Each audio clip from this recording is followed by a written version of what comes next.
Good afternoon, ladies and gentlemen, and welcome to the season finale of a Premier X as we make our way to the Yas Marina circuit in Abu Dhabi for round 12 of the championship. I'm Yousuf bin-Suhayl, joined as usual by Jacob Hancox. And Jacob, are you ready to get racing here in the twilight, in the desert, in Abu Dhabi?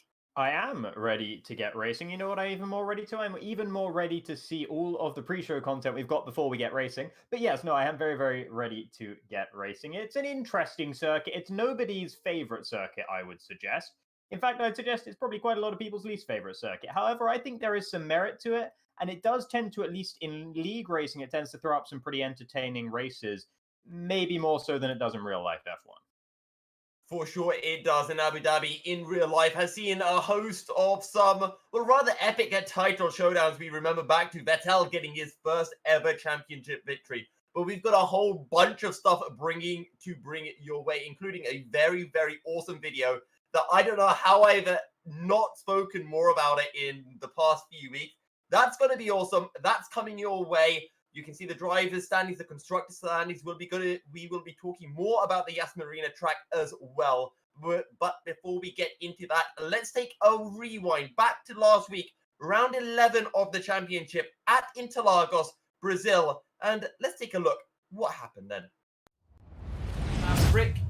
And where are our red lights? We don't have red lights, but we are going racing nonetheless. It's not a great start for Ruben, but he will be able to hold on to the position from A2 UK. As down the inside goes the Racing Point, and A2 looks aggressive. Maverick is trying to find his feet as well. He's going to be able to get a good run coming out of the curve of the Sol, and he'll slot right in behind the McLaren on the run down to the Descida del Lago, but no space for the Mercedes at all. As down the inside goes Kenneth on A2 UK. He squeezes him wide, and Maverick's going to try to follow through. Will disaster fall Maverick as it did back at Spa? Maverick round the outside, always trying to be as brave as possible. But A2 UK will hold on to the position as Maverick now looks for the outside into the right-hander. And Lowenko will show his nose down the inside temporarily. Ruben closing in onto Sipos.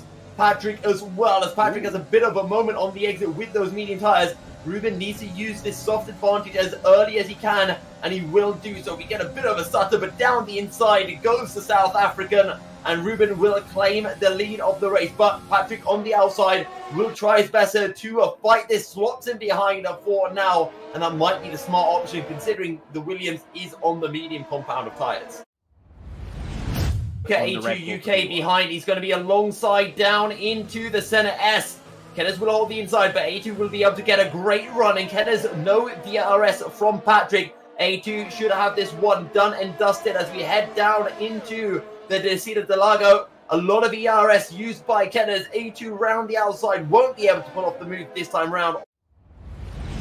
Stream with DRS available.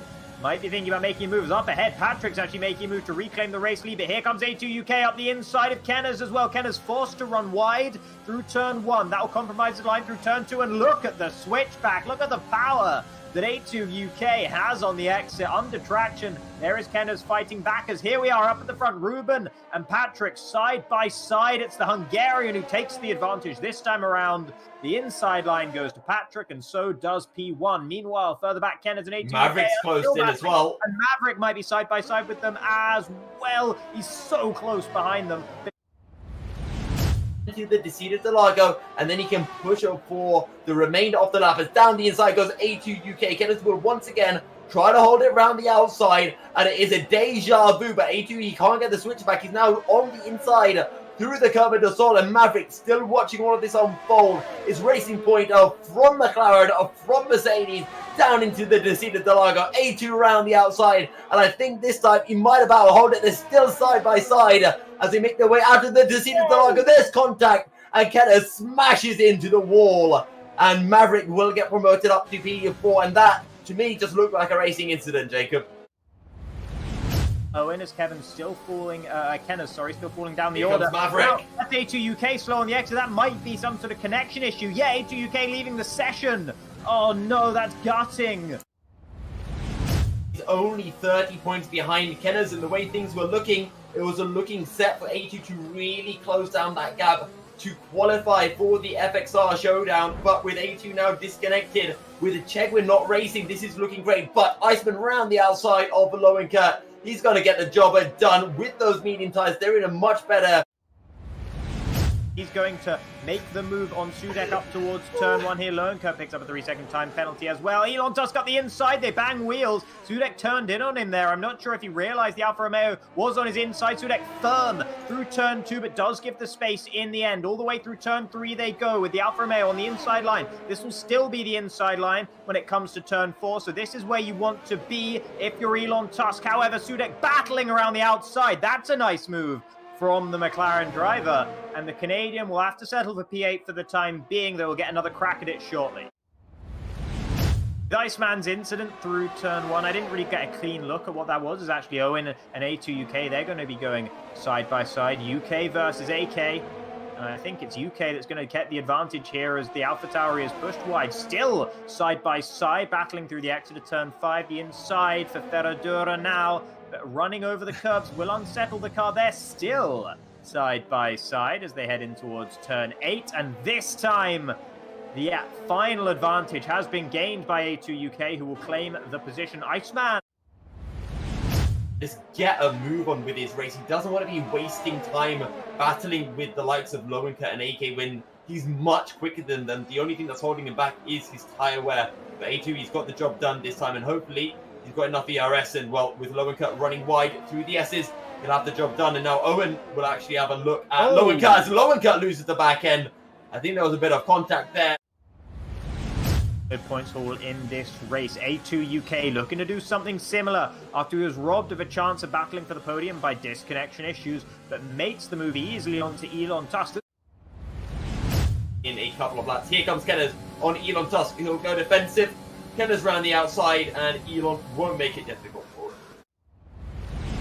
His front wing, I'm not sure if it was with a back marker, but has he got it all sorted? Maybe it was just overheated tyres. That's going to damage your front wing. That's going to damage your front wing, and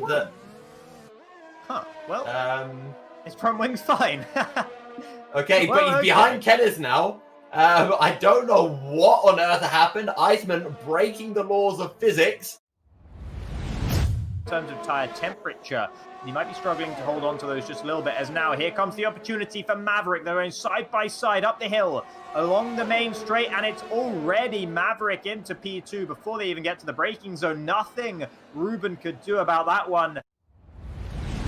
He's got plenty of juice in those to try and take away P8 from Elon Tusk. Up ahead, a 3-second time penalty for Elon, and now around the outside of turn 8 by Owen AK. Take a bow. That's an incredible move.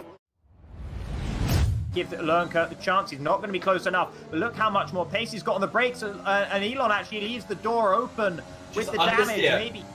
I mean, yeah, maybe. He actually fights back on the exit, though. So that's pretty good drive there. And he'll understeer through here as well. And this will give Lowenka the opportunity to dive up the inside. There's going to be contact. But it's all okay in the end. The Dutch driver takes the position away up into P9. And Elon Tusk falling further and further down the order. Yeah, it has. What a fantastic drive. Patrick will take the win. 12 seconds worth of penalties, but Maverick has a few himself. And take a look at this. Lowenka all over the back of Elon Tusk, but he can't quite make it work. Maverick has joined in with the battle. Elon will finish ahead of Lowenka, who has more penalties than Elon. Ruben jumps ahead of Maverick by 0.2 of a second. Kenneth will take P4. A2 is hunting Kenneth down, and maybe if he has 9 seconds less worth of time penalties, he might just be really thanking his lucky stars he pushed in that final lap. But we'll just see how close it will be. Kenneth will cross the line. How many time penalties? I think he only had 3 seconds worth, so A2 UK will finish 6 seconds behind Kenneth. A great comeback drive. In fact, 9.7 seconds, so he had a time penalty of his own. Iceman will take P6, Owen P7, Elon Tusk P8 ahead of Sudek and Lowenka. Issues for Maverick. A great race at Brazil. And Jacob, while we didn't get to see that battle on a track for the race win, Patrick in an absolute class of his own Still, Maverick and Ruben, they had a bit of a scrap, and it went down to the wire with time penalties. And it meant that Ruben was able to get that crucial second place over his Ferrari rival. Yeah, absolutely. And with that second place, I think Ruben actually, I'm pretty sure on this, he's made himself the highest scoring driver over the last 3 races in the whole championship. And that's quite a feat, especially considering Iceman has been present at all 3 of those races as well. Sipos not present at one of them and a DNF in another, Sipos Bence, of course. So he obviously scored a little bit less than he might have done otherwise because of it. But Ruben was absolutely on point to capitalize. Still yet to win, but a second, a fourth, and a second in his last 3 races. He's looking really good. Yeah, and we always knew from the very start when Ruben joined us in the Premier X, that race all the way back at Monaco, it looked like he had pace. It looked like he would be there battling with the top guys. And he has not failed to disappoint. There's just been those few issues here and there that have cost him. But Ruben is here, and Ruben is here to play. Yeah, absolutely. And it seemed like maybe we overhyped him a bit too much at the very beginning because he looked really good in Monaco, right? And then there was a bit of a drop-off for the next couple of races, a couple of incidents as well. But in terms of outright pace, it seemed like maybe we'd sort of jumped the gun on Ruben a little bit. But now he's really come back swinging, and I think that's definitely something that, it's very interesting in the Drivers' Championship, as you can see there, and it makes it a little bit interesting in the Constructors as well. Yeah, as you can see, Drivers and Constructors Championship on the left-hand side of your screen. But before we do get into that, Jacob was very kind to delve into some of the incidents from the Brazilian Grand Prix and take a look at what caused the incidents and whose fault the blame could be partitioned onto. Take a look.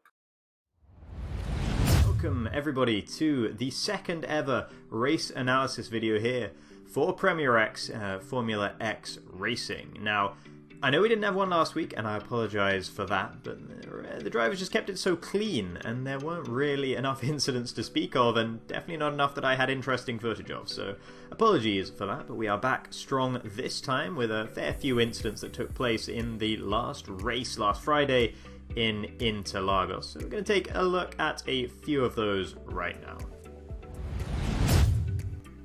Alright, here we are then on the starting grid for the Brazilian Grand Prix in Premier X at Interlagos.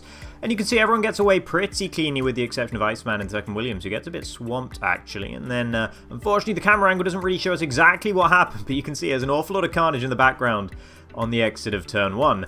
So I think it's best that we take a closer look at that right now.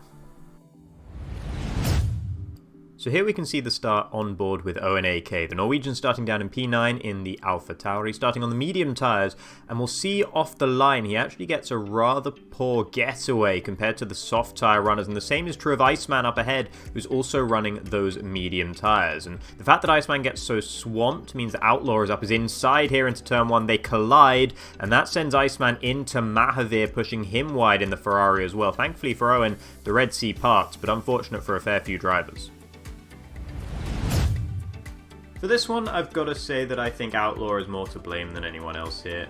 On the Haas, starting on those soft tyres, he gets a good run up the inside of Iceman for turn 1, and doesn't really account for the fact that Iceman's going to be braking a little bit earlier than the Haas driver is able to, considering the fact that Iceman is on a set of medium tyres. He's also had a pretty poor start off the line, and he's probably just looking to try and keep his nose clean and consolidate what positions he can, so he's not looking to really go deep on the brakes here.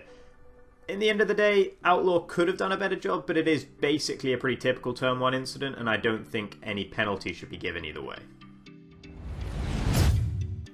7 laps into the race now, and we had a thrilling battle brewing between the McLaren of A2 UK, the Racing Point of Kenners, and the Mercedes of Maverick, but unfortunately, the battle was doomed not to go on much longer as Kenners found himself in the wall. So here we can see the onboard with Kenners himself in the Racing Point. You can see A2 UK's McLaren on the right-hand side. That means that Kenners thinks he needs to go really far over to the left to accommodate for the McLaren. He gets on the curbing, loses the car, tries to countersteer and ends up hitting the McLaren and spinning himself around. No damage done apart from a whole lot of time lost. Here, I think Kenners only really has himself to blame. He's battling with A2 UK through turns 4 and 5, and it's always hard to go side by side with another car through there. He gives him a lot of space, maybe too much actually, as he forces himself way too far over to the left-hand side on the inside of turn 5, which is what forces him to run over the curbing. He's a little bit too ambitious with the throttle over the curbs, and that's what unsettles the car. A2 UK does absolutely nothing wrong, gives Kenners plenty of space on the outside, and he could do nothing to prevent the Racing Point's demise. So here we are then for the third and final clip of the day, on board with Owen AK, who's battling over P7 with Loenke 19 laps into the race. You can see the Red Bull all over the road and then into the side of Owen's AlphaTauri there, causing an orange front wing for Owen and a spin for Loenke. So why don't we look at the initial incident here once again in much more slow motion. You can see Loenke actually getting some grass and dirt on the right-hand side tyres of his car by running wide into turn 1. Now remember that, because that's going to be critical in a moment here. You can see Loenke's line is compromised through turn 2. That leaves him all over the curbing for turn 3. Here now, his right-hand wheels are the only ones on the track. Those are the compromised ones. That's why he loses grip and goes straight into the side of Owen AK there while he tries to counter for his own oversteer. And Owen picks up the front wing damage just as an innocent bystander trying to get past the Dutchman. So for this one, much like the other ones, I'm afraid it's going to be another case of no real blame apportioned. I mean, if you're going to point the finger at anyone, it has to be Loenke here. He makes the mistake into turn 1, which A, compromises his line through turn 2 and forces him onto the curb throughout turn 3, and B, gets his right-hand side tyres all messy, which is going to give them less grip, and that comes in critical when he tries to put the power down through turn 3. He gets a bit overeager on the power, and that's what ultimately causes the incident between himself and Owen AK. However, it's a very honest mistake to make, and definitely not something I'd expect to see a penalty apportioned for. So, that's going to be it for the second episode of Premier X Race Analysis, brought to you by myself, Jacob Hancox. Now, I hope you enjoyed, and more so, I hope you're going to enjoy the race upcoming here in Abu Dhabi for the final race of Premier X and the first season of Formula X. So, stay tuned for that one. I'm sure it's going to be a thriller, and we'll see you in a moment. A lot of well, I say a lot, but not too many. There were a few though, Jacob. And thank you very much for going over those for all of us and, of course, our viewers. The last one we did was back after, was it Silverstone or Spa we did one? Silverstone. And Spa, everyone was pretty much squeaky clean. Maverick had a few incidents into Le Mans, I seem to remember, but he didn't send me any of his footage, so I couldn't really do much about it. No, you didn't. You wanted to keep that all hush-hush and behind the curtains. So where do you rate this compared to, you know, the incidents that we saw back at the British Grand Prix?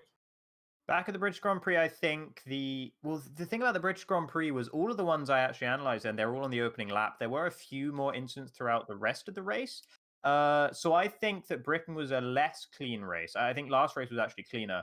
But and the incidents at last race as well, there's sort of, yeah, I mean, I don't know. They didn't feel like anyone did anything really wrong last time. It was, I want to say, fairly clean at Brazil. There were a few unfortunate incidents with drivers getting up on those inside curbs and losing the back end. And Abu Dhabi is certainly a track where you can get up on the curbs and lose that back end. We'll be discussing that a little bit in due course. But one man who started off the season very strong, but recently has been devoid of a little luck and has been finding himself finishing P8 rather consistently, was a certain Elon Tusk, who I was fortunate enough to catch up with earlier this week.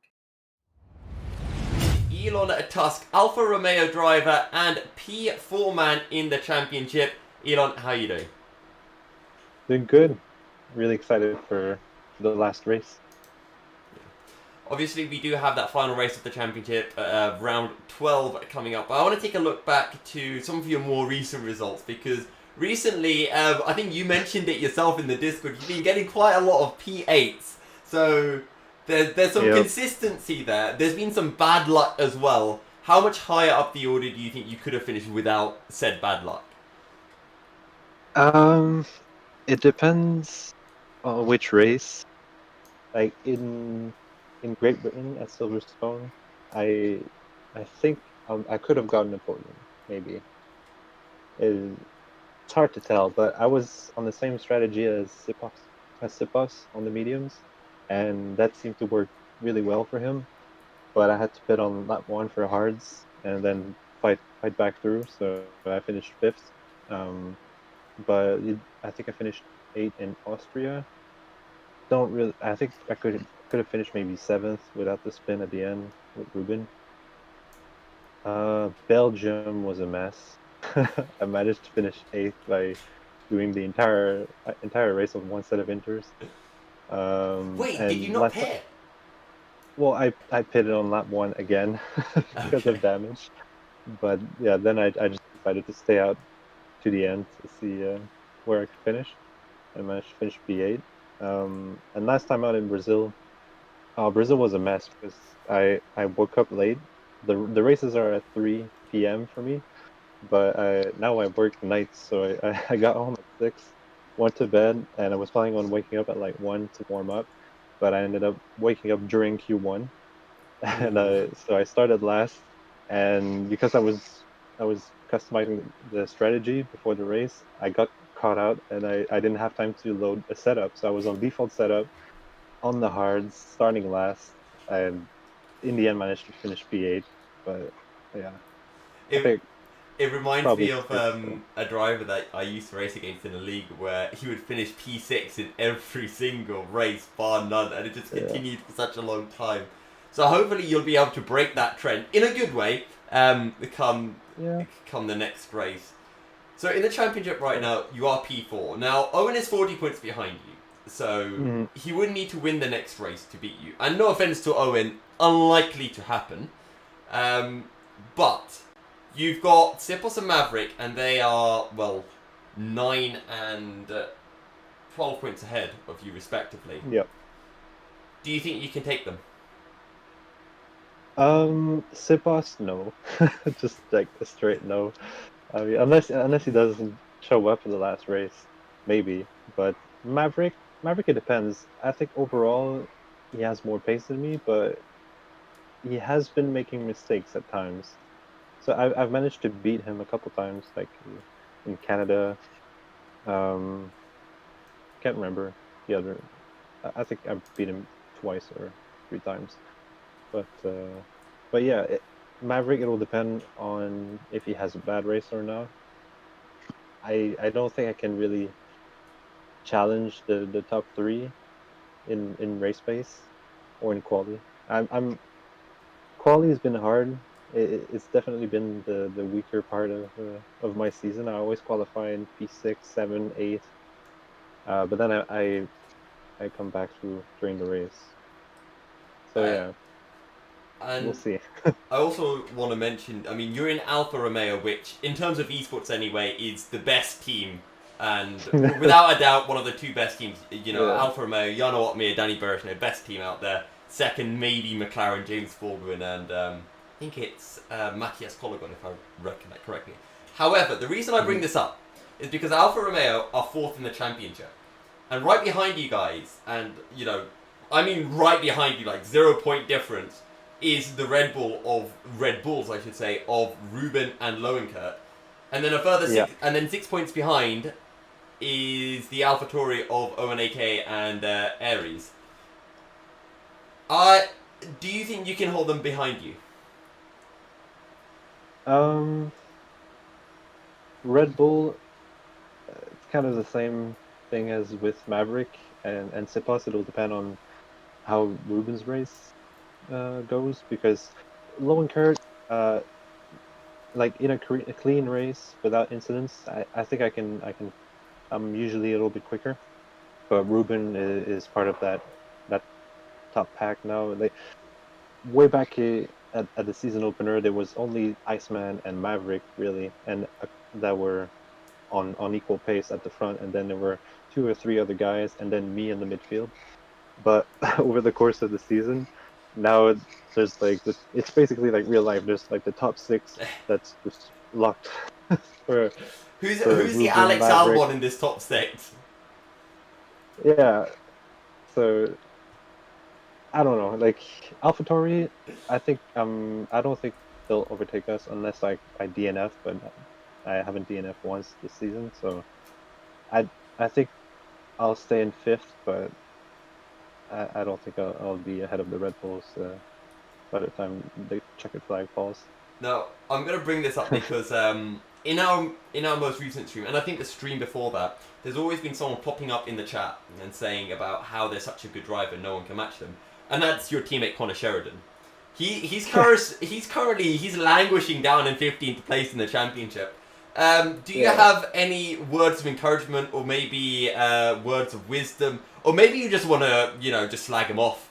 Tell him to get his act together, because I feel like you're going to need his help to keep. I mean, you're a one-man army right now, and you have to keep 2 Red Bulls behind you. So, what do you say to Connor? Well, Connor, I don't know. It's been an odd season for him. Like he hasn't been there at every race. I haven't kept track of how many races he's done, but I'd say probably about half.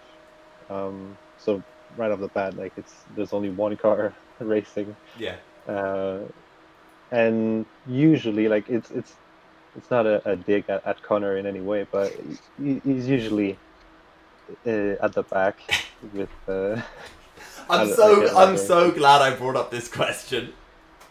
Like it's like I think in D1 in Division 1, he'd probably be great and he'd have a lot more fun. But I don't know if it's because he doesn't really practice enough or he doesn't have time. I don't know, but would a good use of Connor be accidentally outbraking himself and just maybe hitting one of the Red Bulls? Maybe.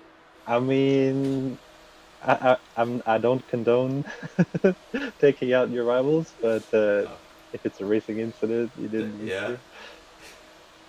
Then we take it. Obviously, we're not encouraging Connor to take anyone out, but if that happens now, Jacob and myself are going to be having an absolute field day in the commentary box. That is. Oh, I bet. For sure. Okay, final thing I want to bring up is you've had 1 podium so far this year, and it was at your best result, which was Bahrain, your only podium. Yeah. It was Australia, actually. Oh. It was the season opener. Was my very first league race. But to be fair, it was complete luck, that podium. I blame Sam, because he sent me a graphic and it said wins 0, podiums 1, best result P2 Bahrain. So no, let me save my results. Elon's going to check this one up for us. Sam, you better be worried right now, because in Bahrain I finished 6th. So yeah, it was Australia. I qualified 9th, and I think I was like round 1 seems such a long time ago now, but if I remember correctly, most people were on a 1-stop. I figured I might as well try the 2-stop, because I could see that the top guys were much faster than me. So I think there was a safety car towards the end, like 10-ish laps. Gotta love a safety car. Yeah, I was coming out of the pits on softs as the safety car came out, and at the restart I think I was 7th or something like that. And all I remember is going down towards turn 1 and Kenner's just taking out 3 guys into turn 1. And I just went through. I was in 3rd. And Connor, take notes. To keep it to the end. So it wasn't on merit, that podium. It was complete luck. I was 7th. Probably should have finished 7th or 8th, and I got lucky. But yeah, after that, my goal for the season has been to get another podium, but this time on merit, on track, and without any crashes or anything like that. And I finished P3 in Zandvoort and in Canada, but I had, I think, 1 extra penalties. And the first time Kenners stole the podium from me, and in Canada it was Chegwin. Okay. So it's always the racing points that are doing dirty. It's been a good season with the racing, fighting with the racing points. Well, thank you very much for joining us, Elon, and best of luck to the season finale in Abu Dhabi. Thank you. it was absolutely fantastic to be able to speak to Elon Musk, and probably one of my favorite people to interview as well this entire season. However, speaking of interviews, we all know how much everyone loves our fantastic drivers here at Premier X, and we've got a little video, don't we, Jacob, to help everyone get to know the drivers a little bit better. You know, meet the drivers behind the helmets, as it were. Behind the helmets, indeed, yes. Kimi. I'm gonna go with Leclerc. I get the most excited if Max Verstappen wins a race, so probably Max Verstappen. Michael Schumacher. Ricardo. Alonso or Lauda, but I don't know. Charles Leclerc. Ooh. First, like, turn 2 right up to 6 at Suzuka. The castle section at Baku. Favourite corner? Poohon in Spa. Maggots and Beckett's and Chapel, that whole section. Sierra Rouge onto Radion. Arouge. Eau Rouge. Easy. How Right. many were Eau Rouge? A lot Right. were Eau Rouge. A lot were Eau Rouge. Probably a whole load of studio equipment, because that's what I'm a musician. €1,000,000. Wow. Come to the UK or some country. Season pass to go to every race. And flights, obviously, to every race. Yeah, well, obviously, a good steering wheel. I'd probably buy my mum this house. Car. What car? I have no idea. A GT3 car. I had the money myself, it would probably be a McLaren P1. Oh god, Only on because he says he's going to win every race, I'm going to say Iceman. To say who's the most underrated there. You and Tusk. Is it quick fire or do I have time to... It's quick fire, but if you want to take time to think, you can go for it. Did someone answer me on this? No, not that I'm aware of yet. uh, Been giving answers to it so far, except for Iceman because he was too scared. you know what? No, I'm just gonna say Tito because he took me out in Spain. Dude, that's a hard question. Oh. Oh boy. The most overrated. Wow. Many months later. I'm gonna say Canada. Is Jack win? I don't know, I feel like Mahavir is all over the place, pace-wise. Let's go for Iceman. I'll give it to Owen. Owen's quite fun to battle with. Oh, that's tough. I'll give it to Owen. I probably can only say Iceman because he's the only one I really came close to have a battle with. Iceman. I'm also going to say Iceman. First, I have to go with Maverick. I would have to go to Maverick at this moment in time.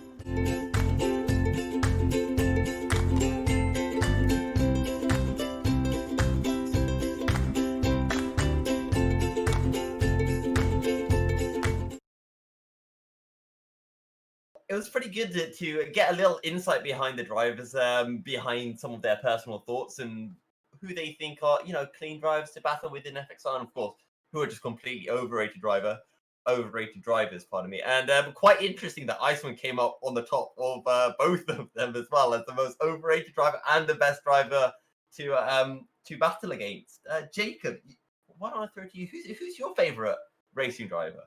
Who's my favorite racing driver? Well, it's kind of a toss-up between Giancarlo Fisichella and Sergio Perez.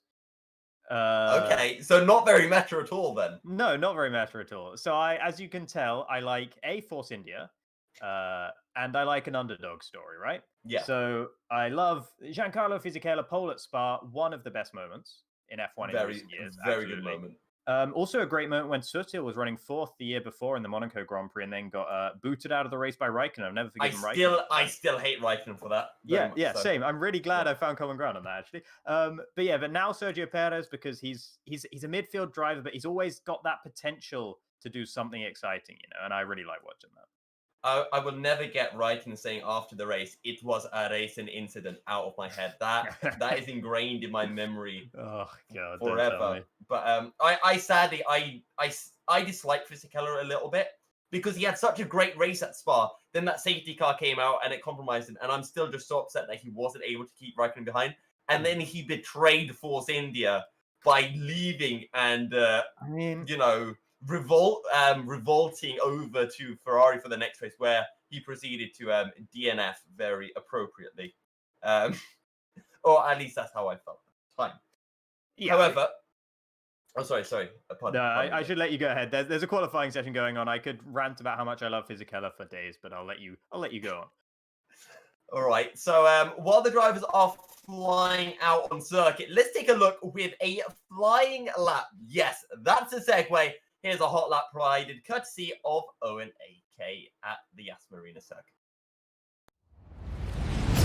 With Owen AK for a lap is here at Yas Marina, Abu Dhabi, and the venue for the final race of the Premier X season. Nice and late onto the brakes, about 70 meters, using up all of the curve on the apex of turn 1 into turn 2, completely flat. Same goes for turn 3 as well. Open up the steering as much as you dare as you enter the tight and twisty sector 2. All of the curve through a 5. As you make your way through 6, pull it all the way over to the right for turn 7. Bit of a lock-up, but that's okay. It's all about maximizing your exit speed, as Owen has a little bit of a moment with the rear end, but it's okay. Whack the DRS open. You've got a bit of a time for a breather. Pull off a move. Dive bomb someone down the inside into turn 8, or just prepare yourself mentally. 100 meters on the brakes. Kiss the apex. Could have taken a little bit more as Owen runs a bit wide through 8, and now compromises exit ever so slightly through turn 9. DRS open once again for the second biggest overtaking spot of the circuit, maybe the biggest. Use up all of the track, 90 meters on the brakes, get the curve beautifully and sweetly as you make your way through 12 and 13. All of the curve used as you make your way into a 14. Be careful not to lose the rear end. Abu Dhabi, it does punish hard. Into 15, 16, and now slow it down. Trail braking into 17. Pull the car over to the right for turn 18, and now 19. Have to be careful. So easy to run wide and hit the barrier on the exit. Pull the car over to the left for the final 2 corners. Through turn 20, nice and clean, and now keep it all nice and tidy through 21, and straight line to the finish for a lap here at Abu Dhabi.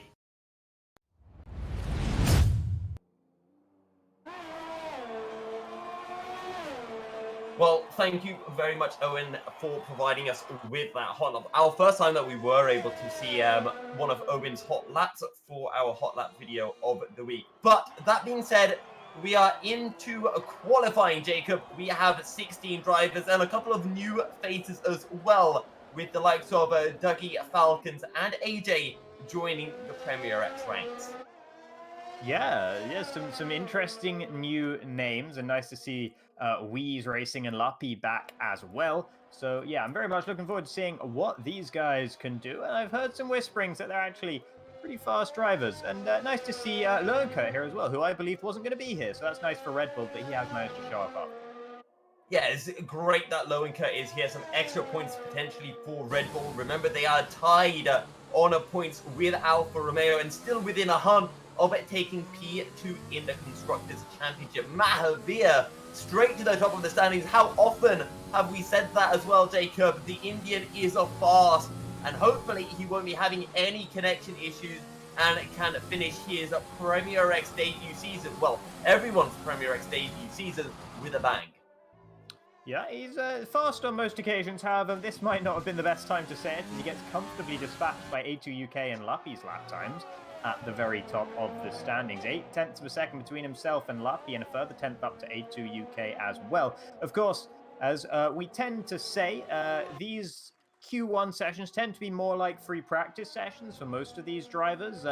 With 16 drivers in the field, only one is going to fall out of qualifying here, and the front runners know that it's not going to be them, so they can run on varying fuel loads, try and work out how their strategy is going to go, try and work out their pace on different levels of fuel, on different tires as well, and just get that last little extra bit of practice in to really get your eye in for when it comes down to it in Q2, and then especially in Q3.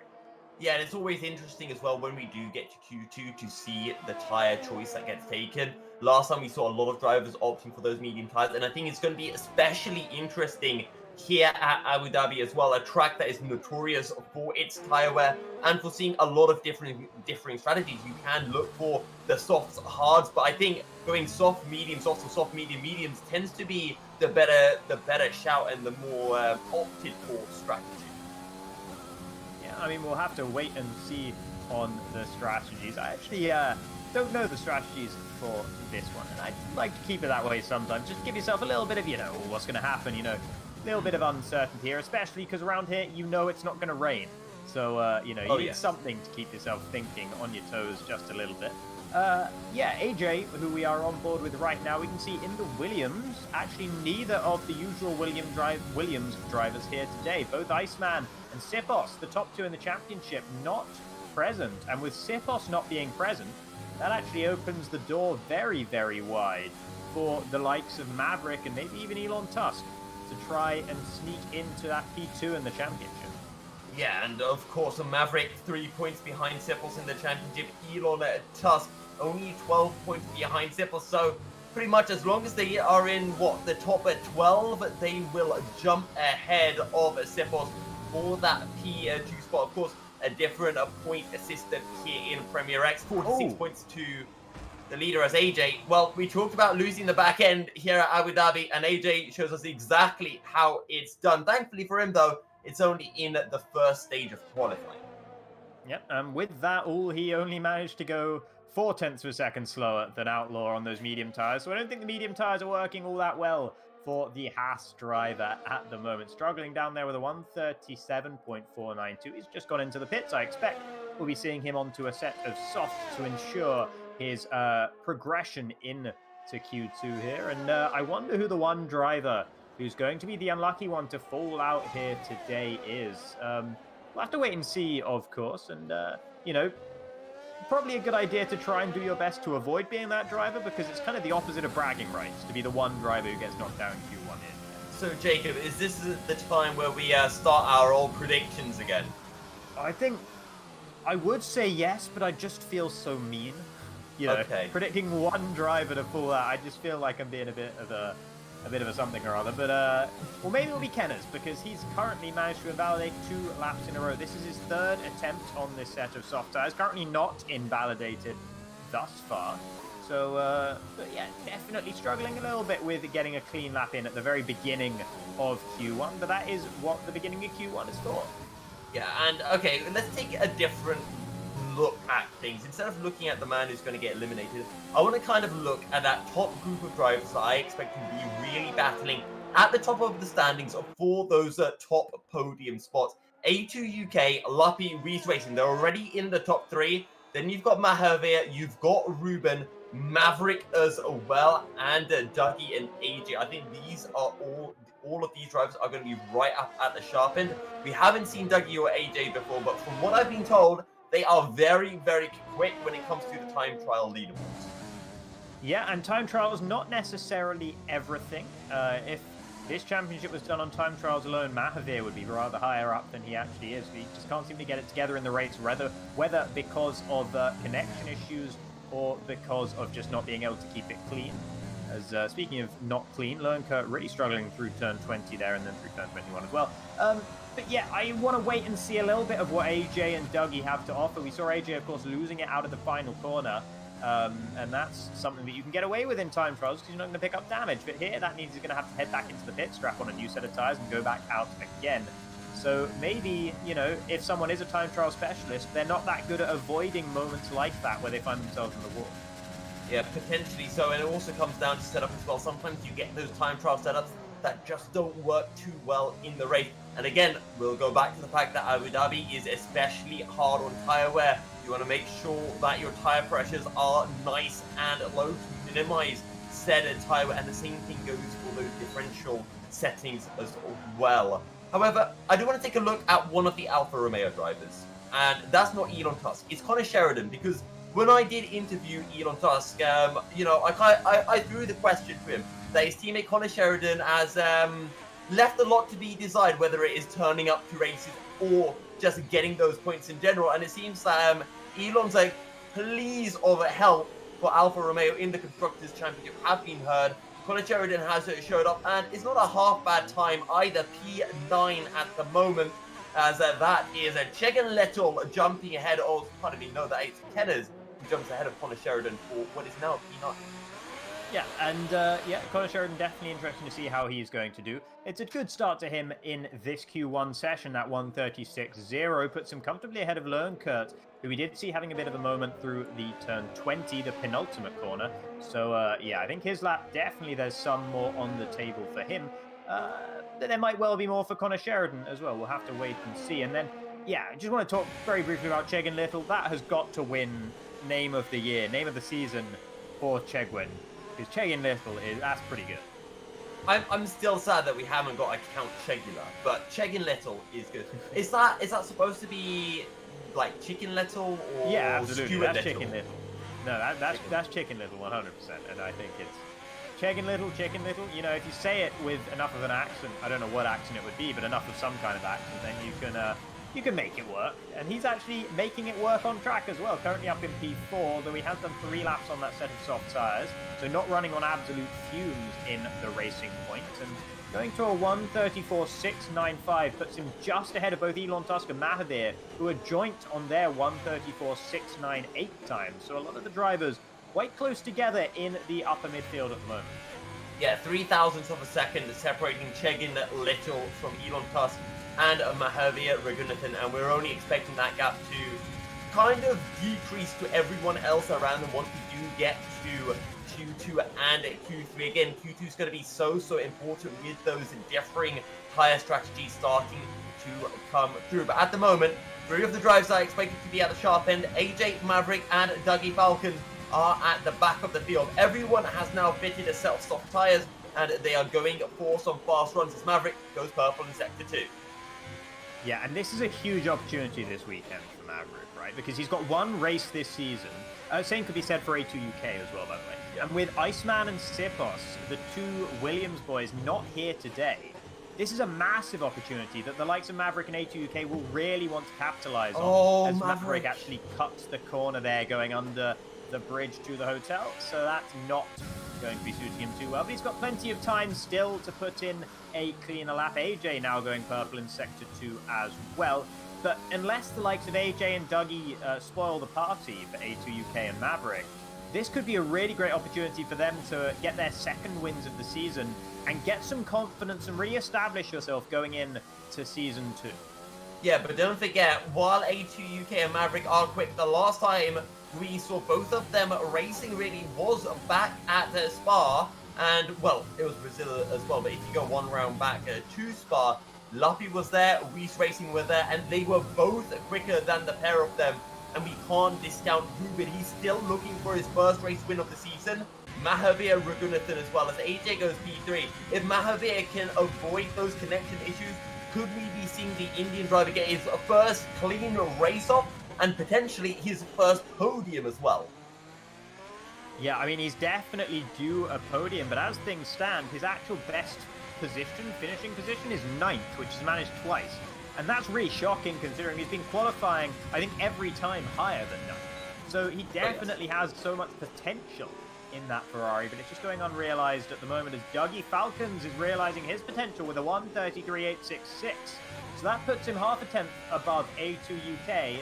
That was his second attempt on that set of tyres. A2 UK hasn't set a lap since the very beginning of the session, and there will have been some track improvement since that point in time. So the McLaren driver probably not feeling too unhappy about that, actually. As Maverick, once again, almost, it was this corner after the one he messed up last time. This time, turn 19 for the Ferrari driver. Is he going to head? No, he doesn't have time to head back into the pits. He's got to go. But what? This is not how you start a lap, Maverick. What is going on? He needs to sort himself out here. He's retired. Oh no. I don't know what that sound was, but damn, boys. Maverick is out in Q1. He invalidates 2 laps in a row, and he doesn't abort it in time to get in the pits. And then even if he did, it would have been cutting it very, very close. And I think he considered for a brief second, should I spin it around and go backwards around the track? And in the end, he decided just no, and the frustration has kicked in. Yeah, but I mean, maybe he was out of fuel. That's the only thing I can suggest, that he must have been out of fuel, because otherwise you go again. It doesn't matter how worn this set of tyres gets. So, very true. Yeah, Maverick, I think that's huge. Honestly, I was just saying, this could be a huge weekend for Maverick, a huge race for Maverick. and then he does this, and he's 16th on the grid, and that's going to be one hell of a race if he's able to make it onto the podium even from there, with a field as strong as this one, even without those two Williams boys. So Maverick, wow, the first scalp. And when you said that we were going to be working out betting on who was going to be the first one out of this session, that he was not the name I was going to suggest, certainly. No, it most certainly was not. Maverick out is a shock and a half. An outlaw, well, he sends these through, so he's going to abort. But the big thing now to remember is Maverick has a fresh choice of tires for the race. This race is not over. We know how good the counter strategy can be, and at Abu Dhabi, that is probably even more so the case. He can bang on a set of hard tires or a set of medium tires to start the race, and come those later stages of the race, those final 5-10 laps, he's going to be on fire. Yeah, certainly. There's still good points to be scored for Maverick today. I mean, he only needs 4 points to move ahead of Sipos. But what this actually does, by the way, is gives Elon Tusk a great opportunity to claim P2 in the championship. And in the interview, he said that maybe he could beat Maverick, but he didn't seem like he was very confident on his ability to snatch back P2 in the championship. But with Sipos not here and Maverick doing that, Elon is in the pound seat for P2, and that is not something I expected to say either. So already, this Q1 has provided us with quite a lot of interesting stuff thus far. It has indeed. And, well, we've got a few S there coming through in the chat. I see Iceman in the chat as well. Don't know why Iceman's in the chat instead of racing. Iceman, dude, what's going on? Where are you? But, wow. Maverick out. Also, from Maverick, he had no force feedback. So he had a force feedback issue on his setup. And that is gutting. That's such a shame. And I mean, you know, in real life racing, you have mechanical failures. And I guess this is sort of an extension of that. It's the equivalent of that. But that sucks so much. And it's so unfortunate for Maverick there. It is indeed. And maybe he'll have to change his answer to the £1 million question from a house to a new steering wheel, potentially. Because if I remember correctly, Maverick only got a new wheel back at the Brazilian Grand Prix. So that new wheel that he's got, he's already having issues with it, and maybe just hasn't quite figured out the right settings to have on whatever wheel the aforementioned Ferrari driver purchased. I mean, potentially, but I think the force feedback issue, I don't think that's going to be a settings issue. That's just going to be a failure from the wheel. So, yeah, really unfortunate. But then let's take a look at the order as Q1 has come to a close. Dougie Falcons did manage to be on top, the new boy in the Mercedes, followed by A2 UK, who's looking very, very strong, and then Luppy in P3 with AJ in P4 and Wheeze in P5. So 4 of the top 5 drivers are reserve drivers who either made their debut this weekend or 2 weekends ago in Spa. And that shows that we have definitely a lot to look forward to going into Season 2. Oh, we do. And the surprise is probably Ruben a little bit down the order. We know how hard Ruben's been try-harding, really, and just practicing, throwing in the hours to practice here at Abu Dhabi. Yes. That is exactly what we've heard from Ruben. We've not heard anything other than that. He's definitely been trying oh so hard in his practice. And yeah, I think Ruben was probably running around on pretty high fuel, though. He actually managed to do a 7-lap stint on his set of soft tires, and he does tend to use those Q1 sessions as a bit of an opportunity to run on higher fuel and just put in lap after lap after lap and grow more accustomed to the circuit and understand how the car might perform on soft tires in a higher fuel scenario. So I don't think we've seen all there is to see out of Ruben thus far. Oh, of course not. And the same thing happened back at Brazil. Remember, we didn't think Ruben would be up there, and then he put in an almighty lap towards the end of Q3 and got right up. I think, what was it? He finished second or third. It was second, yeah. Second behind Sepos Patrick. And I guess we can coin it the Mahavir strategy, because it was Mahavir who first, started using Q1 as just a session, just to practice, put in a however much fuel and do, a good 6-7 laps during the session. Yeah, definitely. And I think that's what I would be doing if I was out there, to be honest. You want to get yourself warm. You want to get yourself, really accustomed to the track, dialed in. And that's the best way to do it, just to keep doing lap after lap after lap, even if the tires are going to be getting a bit more worn out, even if you're not on the right level of fuel. I think that's better than just doing one lap like A2 UK did and then just throwing in the towel. But, you know, for him, it might give him that little extra bit of confidence, though, to know that he can do that, to know he can make the statement of retiring from the session early and just thinking, well, you know, I just need to do this one lap and I'll let everyone else try and work out what to do from there. Maybe it gives him a bit of a sense of sort of maybe even superiority, perhaps, as now quite a few drivers have strapped on a set of medium tires for the beginning of Q2 here.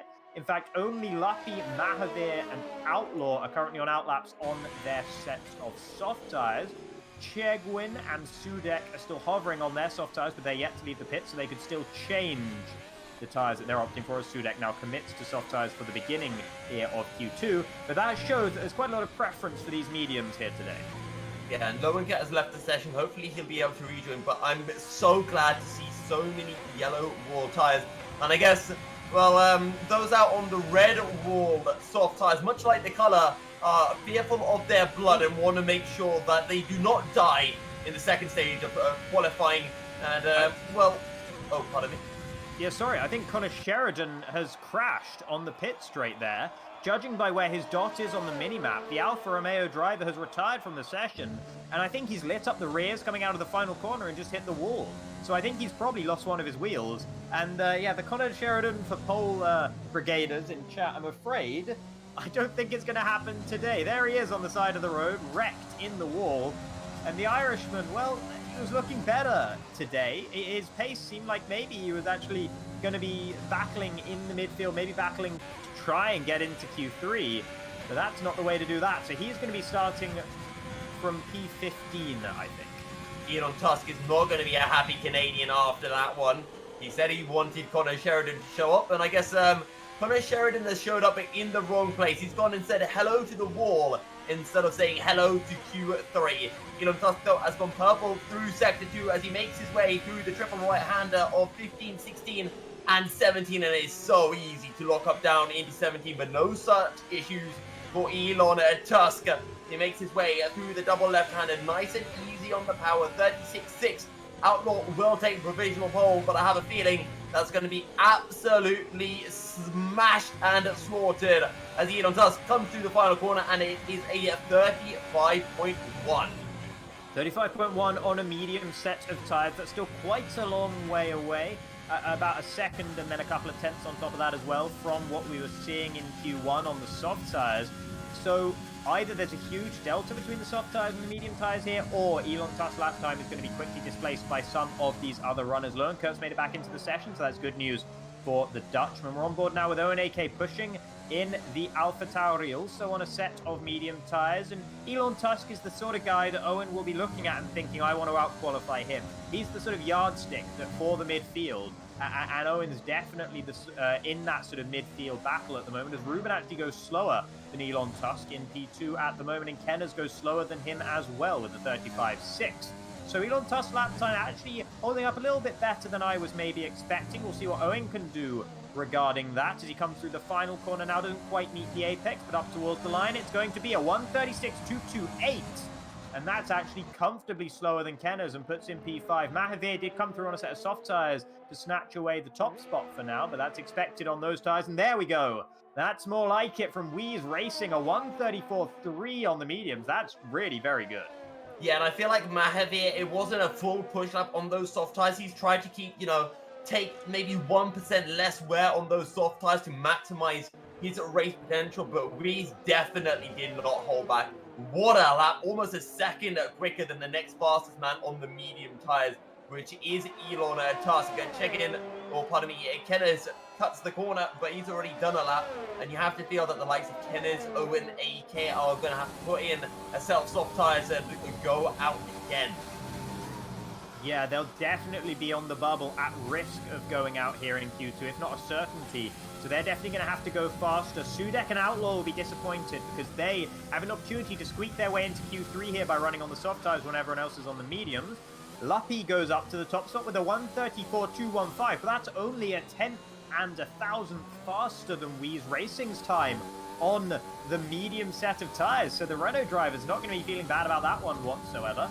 and he's definitely looking good. That's a gauntlet that he has thrown down here. Now, what can Chegwin do about it? Been a bit of an enigma so far this season. Only managed one podium finish so far with a single third place, but he's always looked there or thereabouts and looking to challenge for some decent points here once again after missing the race last time out in Brazil. Yeah, and missing out on that race has possibly cost him P6 in the championship. If he was able to take even 20 points, he would only be 13 points behind his teammate for that battle for P6, and crucially for that final spot in the FXR showdown event. But now it's going to be practically impossible for him to get into that top 6. Let's see where he can pull off, though, as he makes his way through the final part of the circuit. Yeah, it's all looked relatively okay for Chegwin here. Through turn 20 he goes. That looked nice, using all the road on the exit. Taking just about the right amount of curb in the final corner as well across the line. It's a 1:34.569. And I reckon that's a pretty respectable lap time. That's only a couple of tenths away from Wheeze and Dougie on their sets of medium tires. So Dougie also showing some strength on the yellow wall tires here, just to go a shade slower than what Wheeze was able to do in the Renault. And yeah, definitely looking to establish himself here in Premier X, Dougie, on his debut race.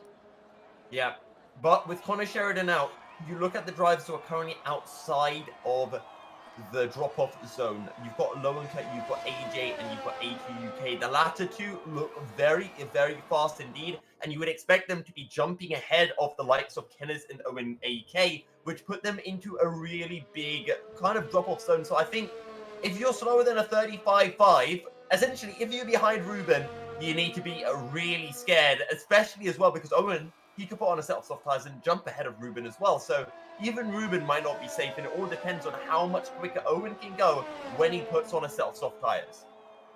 Yeah, and let's not forget that two of the guys who are yet to set times, AJ and A2UK, definitely two people we'd be expecting to put in lap times. It's going to put them right towards the top as well. So that's going to shuffle the order even further down. I think Ruben won't even feel terribly safe on his 35.3. Elon Tusk might feel the need to run again. I think anyone in the 134s will feel safe here, and I don't think they will need to improve on their lap times. But if you're outside of the 134s, if you're on a 135.1 like Elon, you're probably going to be feeling a little bit nervous and probably just want to shore up your chances. Sudek and Outlaw don't look like they're going to be able to threaten the 35s or the 34s here. And Lowenkert definitely not on his set of medium tires either, so he might go for a set of softs or just settle for a position outside the top 10 and run the contra strategy. Yeah, and well, we all know how good P11 is to start the race. P12, not that shabby either. We'll see what Lowenkert decides to do, whether he'll retire from the session or whether he'll come into the pits, bang on a set of soft tires and go once more. But our eyes need to be on this man, AJ, and the McLaren of A2UK. A2 a little bit behind the Williams, so we'll just focus on AJ for now to see what he can pull out. We're expecting something well into the 135s. Yeah, so, I mean, I'd expect something in the 134s from AJ. I'd expect him to be looking to try and get it. I think the real benchmark here for AJ is he wants to be ahead of Mahavir's time, that 134.5. He'll want to be up there with what Wheeze Racing and Dougie were able to do on their medium tires. Those guys are now, by the way, sitting on softs in the pits, just in case, but I don't think we're going to see them going back out again as AJ now opens up. It is now halfway through Sector 1, first heavy braking zone of the circuit, cutting the corner extensively, but you're able to get away with that one around there without picking up a warning and therefore an invalidation. That looked pretty okay through the hairpin. You don't necessarily want to meet the apex, and AJ did not. So now the Williams driver down the back straight we go. You get a bit of time to breathe, a little bit of time to maybe enjoy the night sky and think about what you're going to do into this next heavy braking zone of turn 8. Brake as late as you dare, but still manage to meet the apex on the left-hand side. Really using a bit too much curb on the inside of turn 9 there. That will have unsettled the car just a little bit onto this flat-out section where you want the car to be very smooth on the traction. However, I don't think that will have hurt AJ too much. Into now the part of the track that's just a series of 90-degree right and left-hand corners. Each of them has something slightly different about them, so it's not like doing the same corner over and over again. but it definitely feels like this part of the track maybe could have used a bit more design effort going into it. As we now go under the bridge to the hotel through turn 19, that's all looking smooth. You want to get as close to the wall as you can on the right-hand side, and AJ certainly did that. Almost invalidating through turn 20, but actually getting it perfectly there. Clipping the curb through turn 21 and up towards the line. And there he is, ahead of Mahavir, a 1:34.426. So slower than Weez and Dougie, but definitely within the range he would have been hoping for. Yeah, definitely indeed. Here comes A2 UK. And this is another man that will definitely be wanting to see that night sky really fall upon us when we do make it into a Q3. A2 is actually backed out of this lap, I think. Yeah. Yeah, so he's got one more lap that he can do. He's not going to have time to dive in the pits and get back out there. He'll be cutting it way, way too close. He's going to have to go once again, and he's going to be hoping that he can string his lap together. It's all going to come down on that final shot. And if we could actually change the graphic, just to double check who has actually set their times on mediums. There we go. Okay, so we still got Weez and Dougie. Their lap times were on those medium times, so that's the benchmark. A 34.3 on the mediums. But here comes A2 UK. It's a 58, but that is essentially just a second outlap for the McLaren driver. Yeah, so we'll stick on board with him for a while here as he's now pushing into Sector 1 once again, and we can compare and contrast this lap to what we saw out of AJ, put the Williams driver up to P4. Now A2 UK not using quite as much of the curbing through the opening sector of the lap, but I don't think that will have harmed him too much. I just saw the delta was minus 9.999, and I don't know if that was exact or just because the delta doesn't go over 10 seconds. Either way, it was somewhat entertaining to see as A2 makes his way down into the chicane of turns 8 and 9. Looks fairly clean through the kink of 10, of course, completely flat. And just take the line of least resistance, the shortest line down into Sector 3. He's 15 seconds up. And as you said, each of these corners, they look the same, but they are slightly different. They all trigger a different part of PTSD from a point that you crashed at in some practice run earlier on in the week. A2 UK through the triple right-hander, the best part of the circuit. And then down into the right-hander where it gets super slow, super tricky, and it's all about being patient. But A2 doesn't want to be patient at all. He wants to push as much as possible into the final couple of corners. Careful not to invalidate, because that would throw the entire session down the drain. Through the final corner, no commentator cuss, and it's a 34.8. A2 looks to be safely into Q3. Yeah, and the problem with that lap for A2 UK, I mean, it's a good lap time. That will get him into Q3, but it doesn't put him quite at the likes of Weez, Dougie, and AJ where he would like to be. The problem there was he was taking too much curb too often. He was hitting a lot of those tiny little orange sausage curbs, which are sort of embedded at the apex of each of the corners, just a little bit in from where the curbing begins. And that was just sort of bumping the car around, unsettling him through all of those 90-degree corners, and also through turns 8 and 9 as well. So I'd like to see him just try and keep it a little bit further away from the curve, just a slightly softer touch, a bit more precision required in the cockpit for A2 UK, but nevertheless a 1:34.8, definitely not a time to sniff at. However, you have to remember, Ruben's put on a set of soft tyres. Kenner's on softs as well. So is Lowenkert. So all three of these drivers could potentially jump ahead of A2 UK. Elon Tusk has retired though. So that will save Elon just by a little bit. Maybe Elon will come to regret that decision. We'll have to wait and see as Lowenkert makes his way into the triple right-hander of Sector 3. And I think he is green until this point. So will be improving, but will it be enough to squeak his way into the top 10?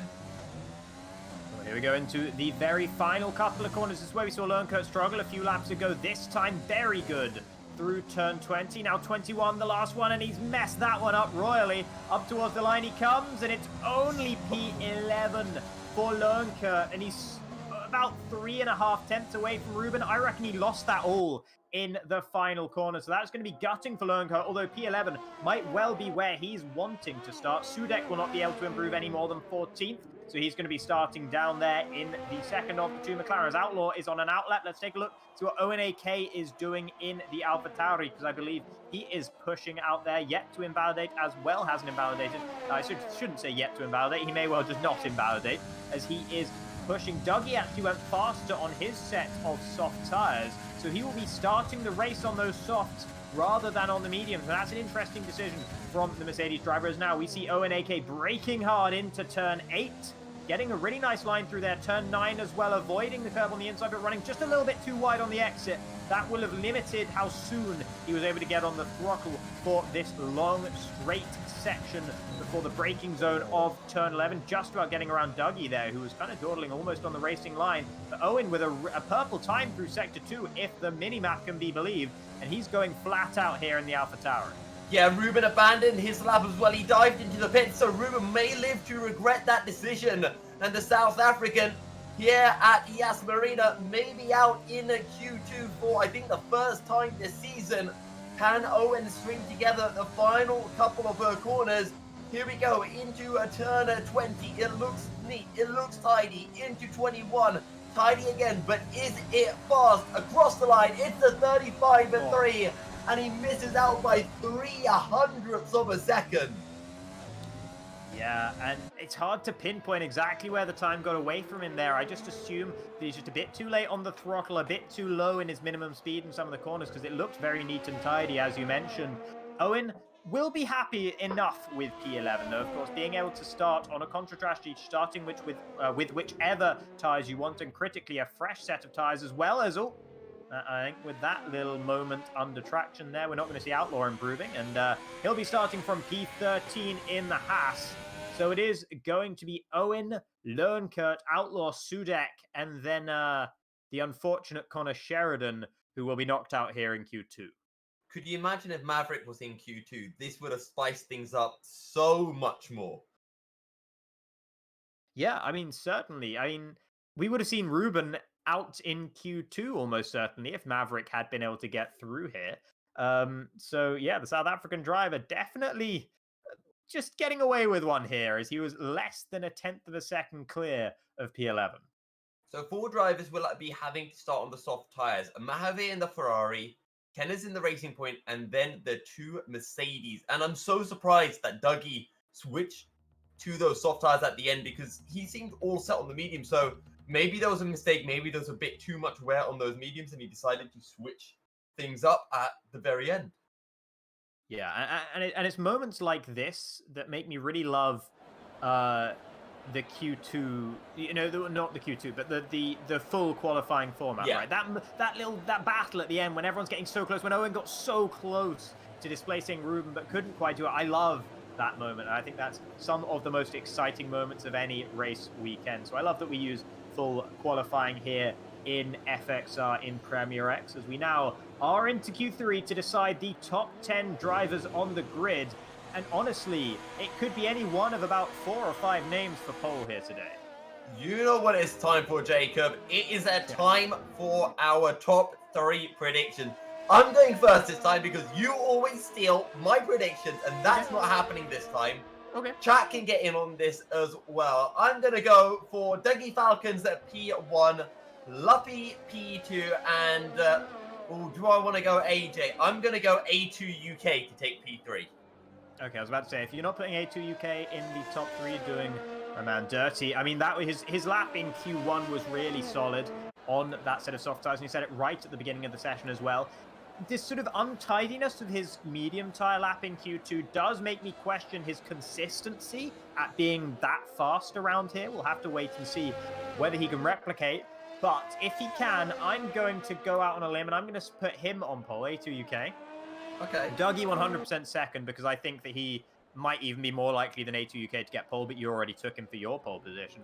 And then in third, you've got Wheeze, you've got AJ. I doubt Ruben's going to be out. Oh, well, AJ late in the session. That's probably not going to help his chances. Luppy as well. It's got to be one of those 3. I'm actually going to go with Wheeze for this one. Okay, so 3 different manufacturers at the top. A2, Dougie, and Wheeze. I think you're doing my Dutch boy Luppy a little bit dirty there, to be honest. I mean, I agree.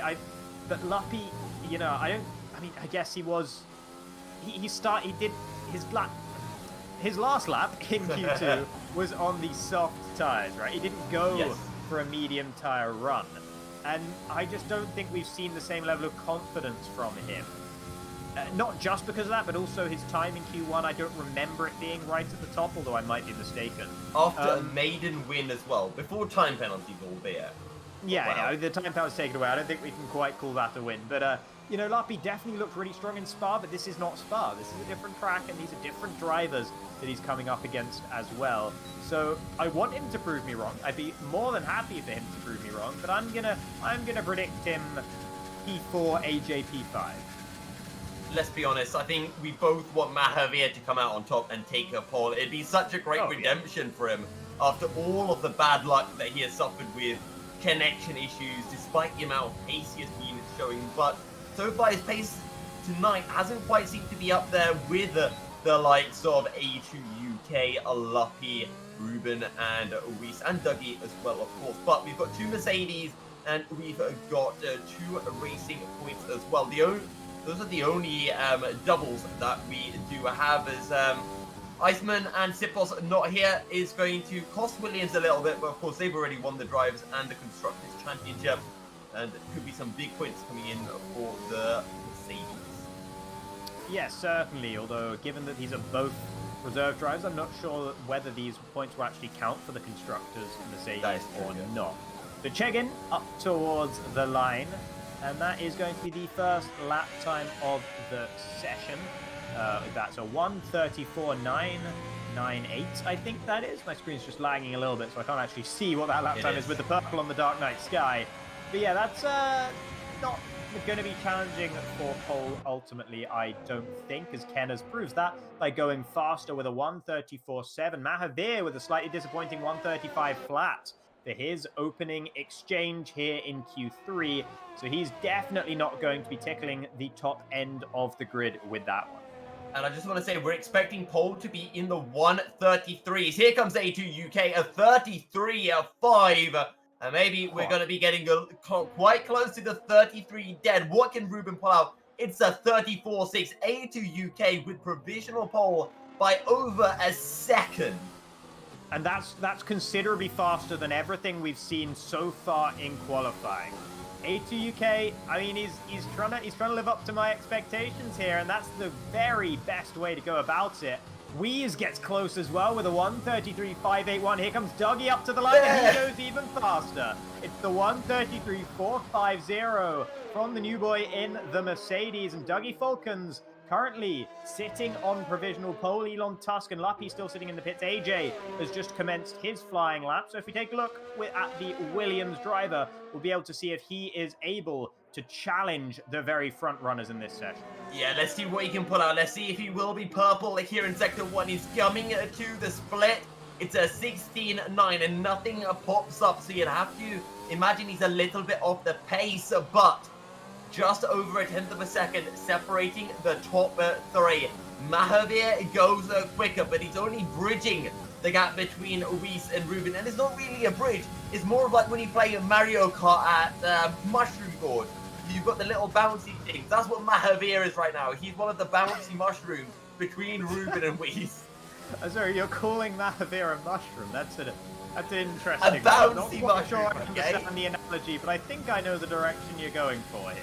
Yeah, I wouldn't call it a bridge because there's still a pretty big gulf between himself and Wheeze Racing as AJ purple through Sector 2. The Williams is pushing. Now let's take a look at the final sector. It's so easy to lose a lot of time through here if you start clunking the curbs. If you get offline for one corner, you're offline for the next one and then the next one, and it's so hard to recover the lap time. Into the triple right-hander, getting it slowed down really nicely. Good rotation on the apex as well. Maybe leaving a little bit on the table, but I don't think too much available. Not leaving anything on the table. In fact, falling off the table as he invalidates his lap time through turn 19 and actually clipped the wall as well. Don't think he picked up any damage as he is going to go and start a whole nother lap as well. That was only a 1:33.9 in the end that time anyway, so AJ would not have been challenging Dougie, A2 UK, and Wheeze quite with that one. No, he just would have been the second bouncy mushroom between Ruben and Wheeze. You could have bounced to Mahavir, then to AJ, and then you'd arrive at the other side of the chasm and Mushroom scored. I apologize, but I'm pretty sure everyone's played Mario Kart and they know exactly what I'm talking about in the chat. Yeah, I know what you're talking about. I just don't really know why it's what you're talking about. But yeah, AJ goes purple in Sector 1 once again here in the Williams, so he is still pushing on this set of soft tires, which But has look at his already ERS had level, one lap. Jacob. It's super low and it's not going to last all the way to the end of the lap. Yeah, you might be right, actually. If it lasts across this straight, though, you've got a series of heavy braking zones towards the end of this lap where you can recover a good percentage of that charge. So H2UK might just be able to hang on. It's getting awfully low, though, you are right, as he goes purple through Sector 2 as well. Into Sector 3 once again. Missed the apex here last time around. No such problem now for the Williams driver. Triple right-hander up next. One of the toughest parts of the circuit to get right. He did it nicely last time. Got in a little bit deeper this time around, but that might be the faster way around it. We'll have to wait and see. This is where he compromises that last time, staying well away from the wall this time around. Definitely not looking to make the same mistake, using as much curb as he possibly could get away with through turn 20 and 21 now as the final challenge. Not much of a challenge for him, and it's a 1:33.604. It's close, but no cigar for AJ. 1.5 tenths separating the top four, Jacob. This is ridiculously close. And Elon Tusk out of nowhere. Iceman called it. He said Elon Tusk is the most underrated driver in the league, and he has crept under the radar into P5. But what can this man do, Luppy? Well, he can cut a corner. That is for sure. There's enough time for Luppy to dive into the pit. There's enough time for AJ to complete his in-lap, get back out on a fresh set of tires and do one final lap. We are in for a stadium finish here, Jacob. Yeah, absolutely. This is looking like a thrilling end to this qualifying session. Luppy, we're still yet to see the hand properly shown by the Mercedes driver as he's looking to push once again into the final corner we go, and he'll start his next attempt at a flying lap, hoping for him this time that there will be no invalidation like there was on the previous. Couple of other guys are pushing out there as well, but Luppy, definitely someone we're expecting to join that absolute melee that is the battle for pole position at the moment. Iceman himself, the champion, predicted Luppy for pole, and he's purple in Sector 1. So let's see what the Mercedes can do as he heads into the hairpin before the long back straight. Runs a little bit wide as Luppy, but you can get away with that just like the hairpin at Canada. And so many different lines that it can work out. If you're on the wider line, you can carry that little bit more speed, which carries through all the way down this long straight down into turn 8. Spot your braking point, stay off the curb because it just unsettles the car. Nice and tidy, squeeze on the power, that back end stays down like a well-trained buff. Luppy back on the power, down the straight now towards the turn 11. Get ready to use up all of the track right over the curb, and it's a purple again for the Mercedes, a little bit wide. That'll cost him through the slalom and down into the left-hander of turn 14. He keeps it somewhat tidy, and we don't know what that delta's looking like. Has he improved? Has he lost time? You're gonna have to think. He's lost a little bit of time. How close will it be? Because just 1.5 tenths separate the top of 4, so that little mistake could be the difference from first to 4th or even 5th position. Into the final corner comes the Mercedes. It's looking fairly quick. Wobble across the final corner, and it's only P6 for Luppy. Yeah, the time was just slipping away. As soon as he got too deep into turn 11, the whole slalom section was compromised. And then in trying to regain the time he'd lost there, he just made mistake after mistake after mistake in the third sector of the lap. Still a 1:33.997. That's a good lap time, but it could have been so much better for Luppy, you have to feel, as now Dougie is out here to try and solidify his grip on provisional pole position. Mahavir out here in the Ferrari. He's purple in Sector 2 as well. He will now want to show Luppy how you do the slalom, and that was a lot nicer on board with the Ferrari driver. Missing the apex there of turn 14 just a little bit, but I don't think that will have cost him too much time. Triple right-hander. Got to get your braking absolutely right for the last parts, and he does so. No problems there for Mahavir. Turn 17 looked okay. Now turn 18, run as close to the wall as you can on the exit. That's just about perfect from the Ferrari driver. Turn 20 as well, looking pretty good. Oh, not quite right into turn 21. Lost a little bit of time there, and up towards the line he goes. and he is not able to improve on his 134.334. So Dougie pushing behind now in the Mercedes. Here he is into turn 11, and he's purple. I've said that about so many drivers so many times, and that just shows you how tight it is at the top. It is so tight. Mahavir was purple and he just seemed to lose all of that time in the final sector. Almost a second to Dougie, which shows you just how quick these guys are going. And the understeer too late on onto the brakes into the final of the triple right-handers. That might cost Dougie, but will it be a tenth of a time? Let's see what Dougie can pull out into the final corner. Turn 21. It doesn't look tiny, but it looks fast. It's a 32.9. Dougie, are you kidding me? How on earth did he do that after he messed up so much in the triple right-hander? I will never understand that as long as I live. Kenneth has invalidated his lap, so he's going to be starting no higher than P10. What is A2UK doing? What is Wheeze doing? Those are the guys. A2UK in the final sector, he's invalidated. So it will not be pole position for the McLaren driver. Wheeze now in the Renault. Let's see what the German can do as he's heading up towards the final couple of corners. Maybe the dark horse for pole position here today. But that 132.9 from Dougie is definitely a hell of a benchmark. Wheeze goes faster.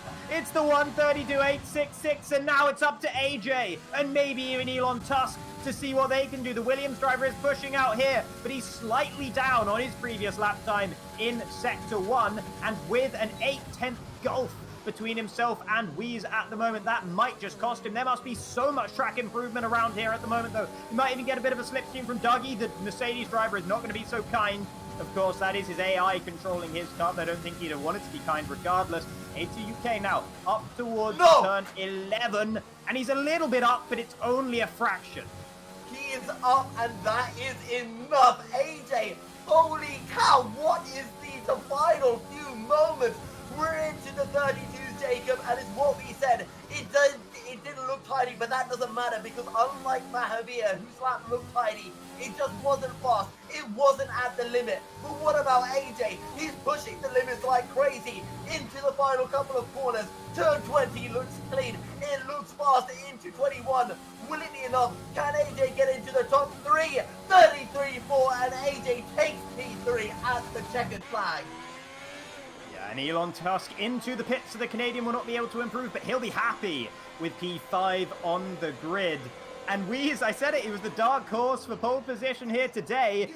And in the very dying moments of qualifying, the German took it away from Dougie Falcons, who looked like he was on track for an excellent pole position, that 132.970. And I said that he must have lost time at the end of the triple right-hander where he got in deep. And I tell you what, he lost at least a tenth of a second there. So if he just got that one right, if he didn't make that mistake, we would have seen him on pole here today. But it's Wheeze that takes it in the Renault. Do you remember, Jacob, at the start of this session where I was saying, you know, we're expecting the drivers to get into the 33s? Well, Wheeze and Dougie just blew that one away. What a set of laps from the Renault and the Mercedes driver. Luffy looked like he had pace, but even if he had connected his lap together, I don't think it would have been enough. Wow, that was incredible. And Jacob, hats off to you. You're an actual prophet. That was a ridiculous prediction. Thank you. I mean, let's ignore the fact that my initial prediction was that A2UK was going to get pole position because the McLaren driver will be starting in P4 but he invalidated his final lap as well, so we'll never know unless he tells us in chat. We'll never know how quick he could have gone and whether he could have been up in the 132s as well. It all looked so nip and tuck between that top 4 after the first set of flying laps in Q3 had been done.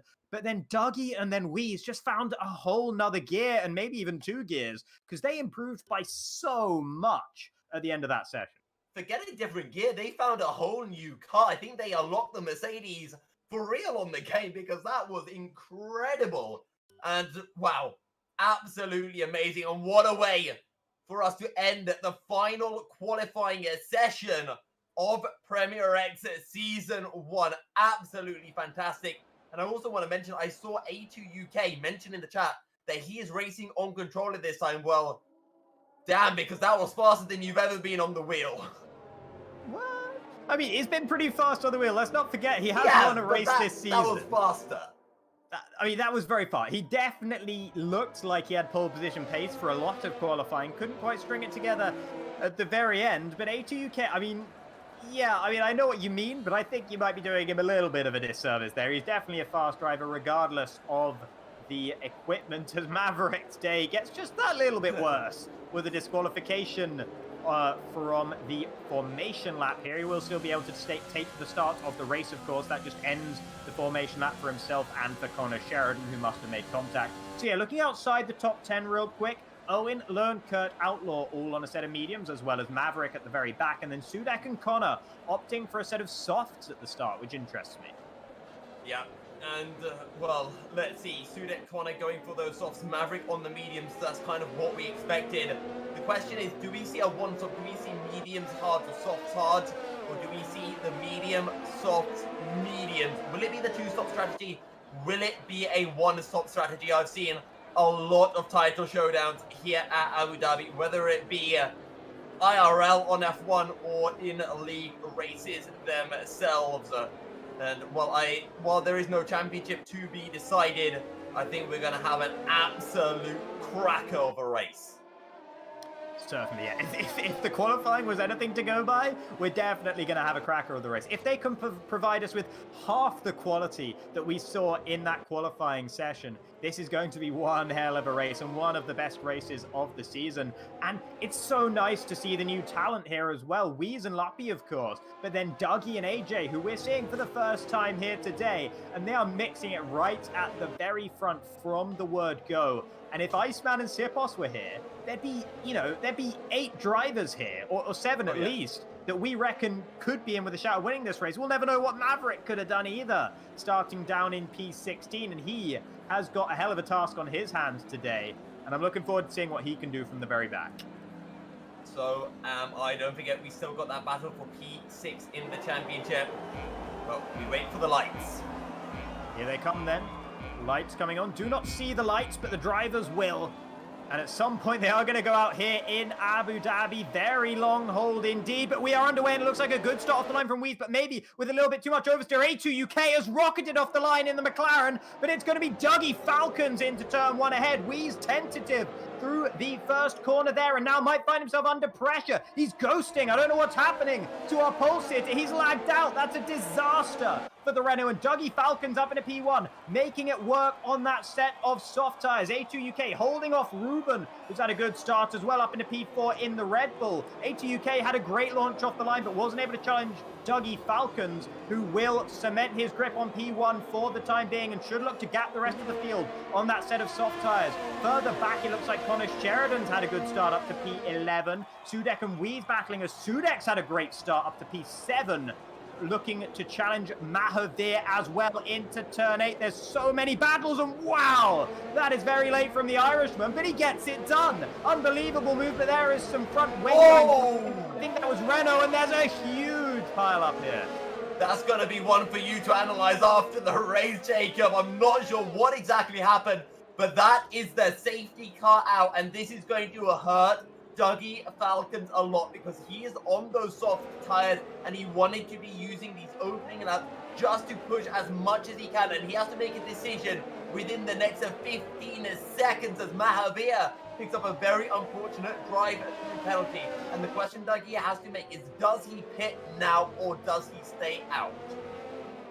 That's a really interesting one. Pitting at the end of lap 1 is a ballsy decision. It doesn't matter how you look at it, and he's staying out. I'm not surprised to see that from the British driver in the Mercedes. Of course, while he would like to be building that gap, is AJ diving into the pits here in the Williams? Does he have front wing damage, or is he just looking to get rid of these medium tyres already? I'd be very surprised. But if he goes onto a set of hards, he could effectively then one-stop this race with ease. Let's see, is there going to be a front wing change for the Williams? No, there will not. It's just onto the hard tyres for him.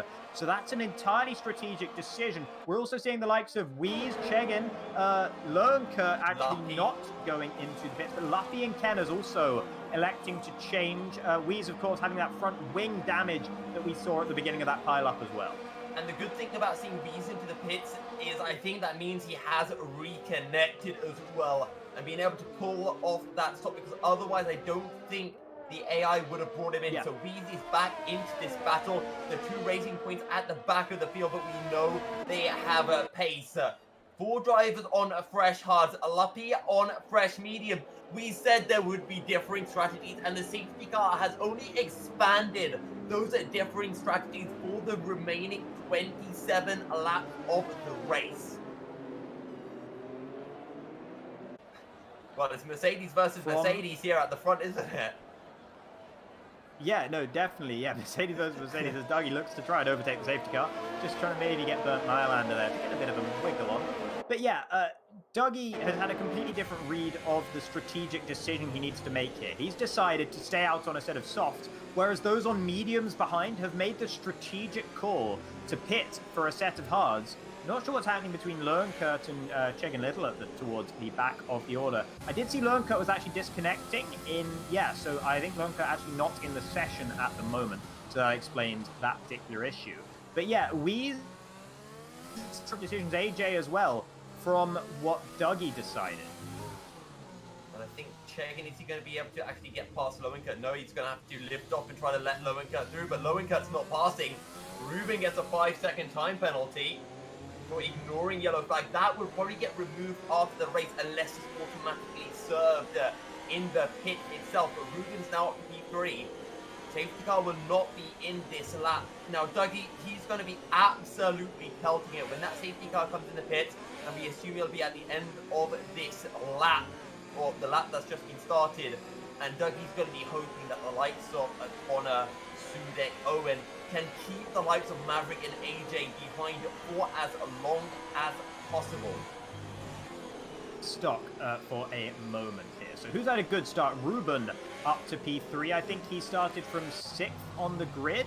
A couple of guys ahead of him pitting, or one guy ahead of him pitting as well. But definitely Ruben looking good off the start line here. Elon Tusk up in P4. He's only gained the 1 position, so Ruben's actually managed to leapfrog him.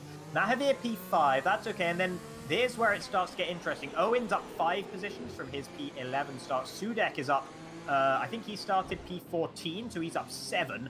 Connor Sheridan is up in, I think, P9. I think he's actually behind Maverick. I think that's just going to sort itself out in a moment there. Although maybe not. Maybe Connor Sheridan is actually ahead of the Ferrari driver. So yeah, that is the case. So Connor Sheridan up to P8 as well from P15 on the grid. And Maverick from P16, the very back, up to P9 on that set of mediums. So a couple of really good starts. And these guys have been helped out by the fact that so many people came into the pits as well.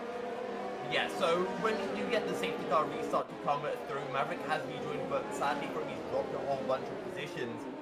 You're really going to have to watch out for AJ and Weiss. They're on the fresh hard tides. They're now both in the top 10 as Maverick drops further and further down the order.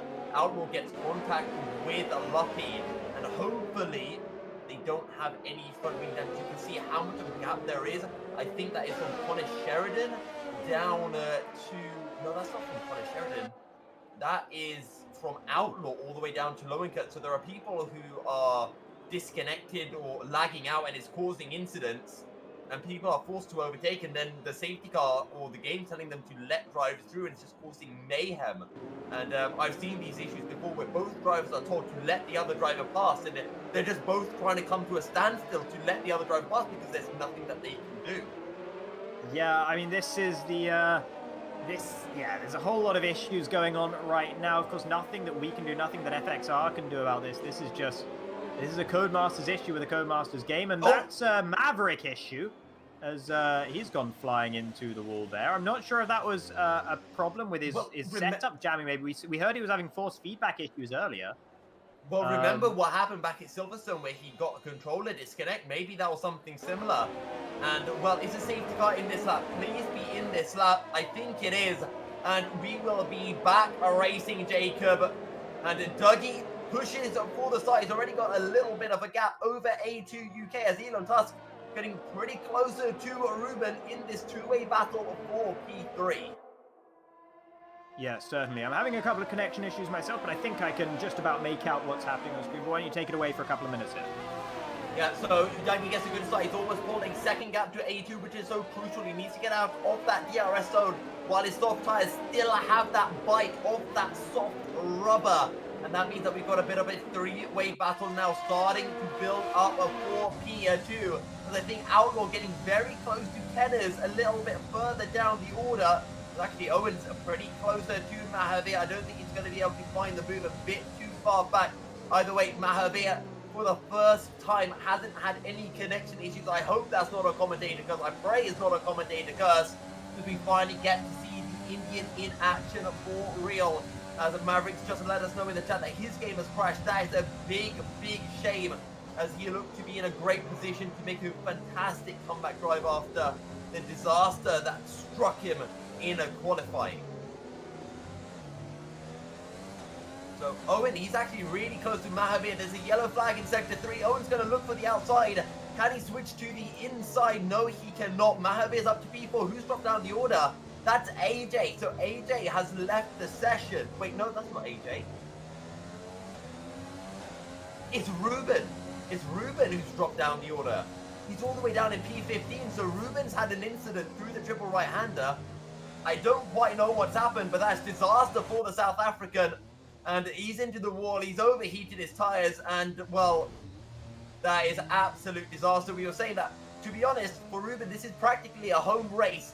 Not because he lives anywhere near Abu Dhabi, but just because the Yas Marina circuit is the closest racetrack to South Africa, geographically speaking, anyway. The other Red Bull of Loenkert is in the pit, so is AJ, and that is terrible for AJ. So AJ and Ruben, did they have a coming together of some sort? Either way, we will have to wait and hear after the race. Dougie leads, but he's only 3/10 ahead of A2 UK. And those soft tires, they're going to be starting to hit their cliff. Those softs, they cannot go too far. And despite that safety car having given them effectively a bit of extra life, it won't be enough. A2 just needs to stay within a second for when that DRS zone kicks in. Reese is making a move on Sudek for P6. He swept around the outside, I think, into the corner. No, he's just passed him on the straight. Nice and simply done. And Reese is, well, the final man who put on the hard tyres during the safety car stint. And he is hunting down the top of 5 now. Laffy hopefully still has all of his front wing intact. He's 3/10 behind Kenners, but the issue here at Abu Dhabi is those DRS trains do form so easily. And just like Alonso found out all the way back in 2010, it can become very, very difficult to overtake people, especially Renaults like Vitaly Petrov. Chegin Little starting to come under a bit of pressure from the aforementioned Luppy. Mahavir into the pit, so I think he must have had a bit of front wing damage, and he's used that opportunity to get rid of those worn soft tyres. As Dougie starting to find his groove a little bit more, almost stretched that gap into a second now, sitting at 8/10 over the McLaren of A2 UK, who is searching for his second win of the Premier X season. Yeah, and I am back tentatively. I'm still having a few connection issues, but hopefully I'll be just about okay here now. So yeah, it looks like a few drivers fairly close on track. I'm afraid I actually had to step away, so I didn't actually catch a lot of what happened. But I'm sure you've been keeping everyone very well updated. Looks like Mavericks actually just got back into the session. Connor Sheridan and Sudek battling. Oh, A2 UK is really close to Dougie, as that's Sudek who's had a moment. 3 abreast almost, as that's going to be Luppy going down the inside into the chicane. A2 UK still down in P2. Maverick trying to reconnect as Chegin side by side with the Luppy. That was super close, and Luppy not quite able to make the move on the racing point. Yeah, I was about to say Sudek and Connor Sheridan battling over P6. Usually you'd be expecting them to be battling over P16. But this time, unfortunately, it didn't end up very well for Sudek, who got sent spinning around. Didn't quite see the incident itself, but saw the aftermath. Looked like he had some front wing damage as well in that McLaren. And get a bit of water, because Jacob out with the burns, taking over from me. Usually is the one to drop out some of the scathing comments, but either way, Connor Sheridan having an absolutely fantastic run. So is Elon Tusk and Owen. They're really showing up in the final race of the season. Kenneth dives into the pits. That's going to free up Luppy a little bit up into P8. DRS is enabled, and this is going to give A2 his first real chance to get ahead of a Dougie for the temporary lead of the race as Ruben picks up a 3-second time penalty. He's all the way down in P16 and at the very back.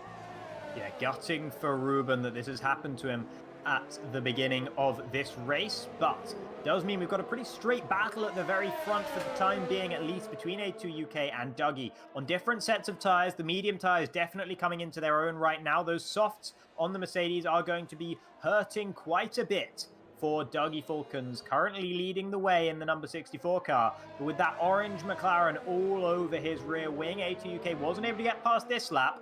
And so that means another, quite a long time actually stuck behind the rear wing of that Mercedes before he can think about making another move. And that's going to be costing him some pretty critical time when Weeze Racing is in P4 on a set of hard tyres. So A2 UK and Dougie need to keep an eye on their delta to him. Yeah, and Weeze at the very most only has one more stop to do. Now, we saw Ruben really pushing in qualifying to see how far he could go on his soft tires. And we saw him do, I think it was 6 or 7 laps, which means that soft tires that you qualified on would probably only do 5 or 6 laps. With that safety car, that might be extended for about 7 laps. So we're expecting Dougie to come into the pits at the end of this or the next lap for a set of mediums or hard tires. Connor Sheridan has headed into the pits to get rid of his set of soft tyres, 7 laps into that stint, but he's running very, very well, as we've already mentioned. Sudek also into the pits. He's got some front wing damage he needs to fix as well, but also just about getting to the point where you can afford to switch over from the softs to the mediums to start your default 2-stint or 3-stint race, 2-stop race. As Connor Sheridan actually looks like he's going to be coming out of the pits in P10, which isn't bad, all things considered. Lucky, meanwhile, getting past Chegin Little for P6, as we're seeing A2 UK still very close up behind Dougie, but not close enough to think about the move quite yet. And just keep an eye on the gap from A2 UK to Elon Tusk, because I don't think Dougie is really pulling away too quickly as Connor Sheridan gets a penalty, but I don't think Dougie will want to pit until A2 UK actually get past him. The crucial thing though is Dougie thinks that right now the man he's battling with is A2 UK. He has no idea that the actual man he might be battling with is Weeze Racing down in P4.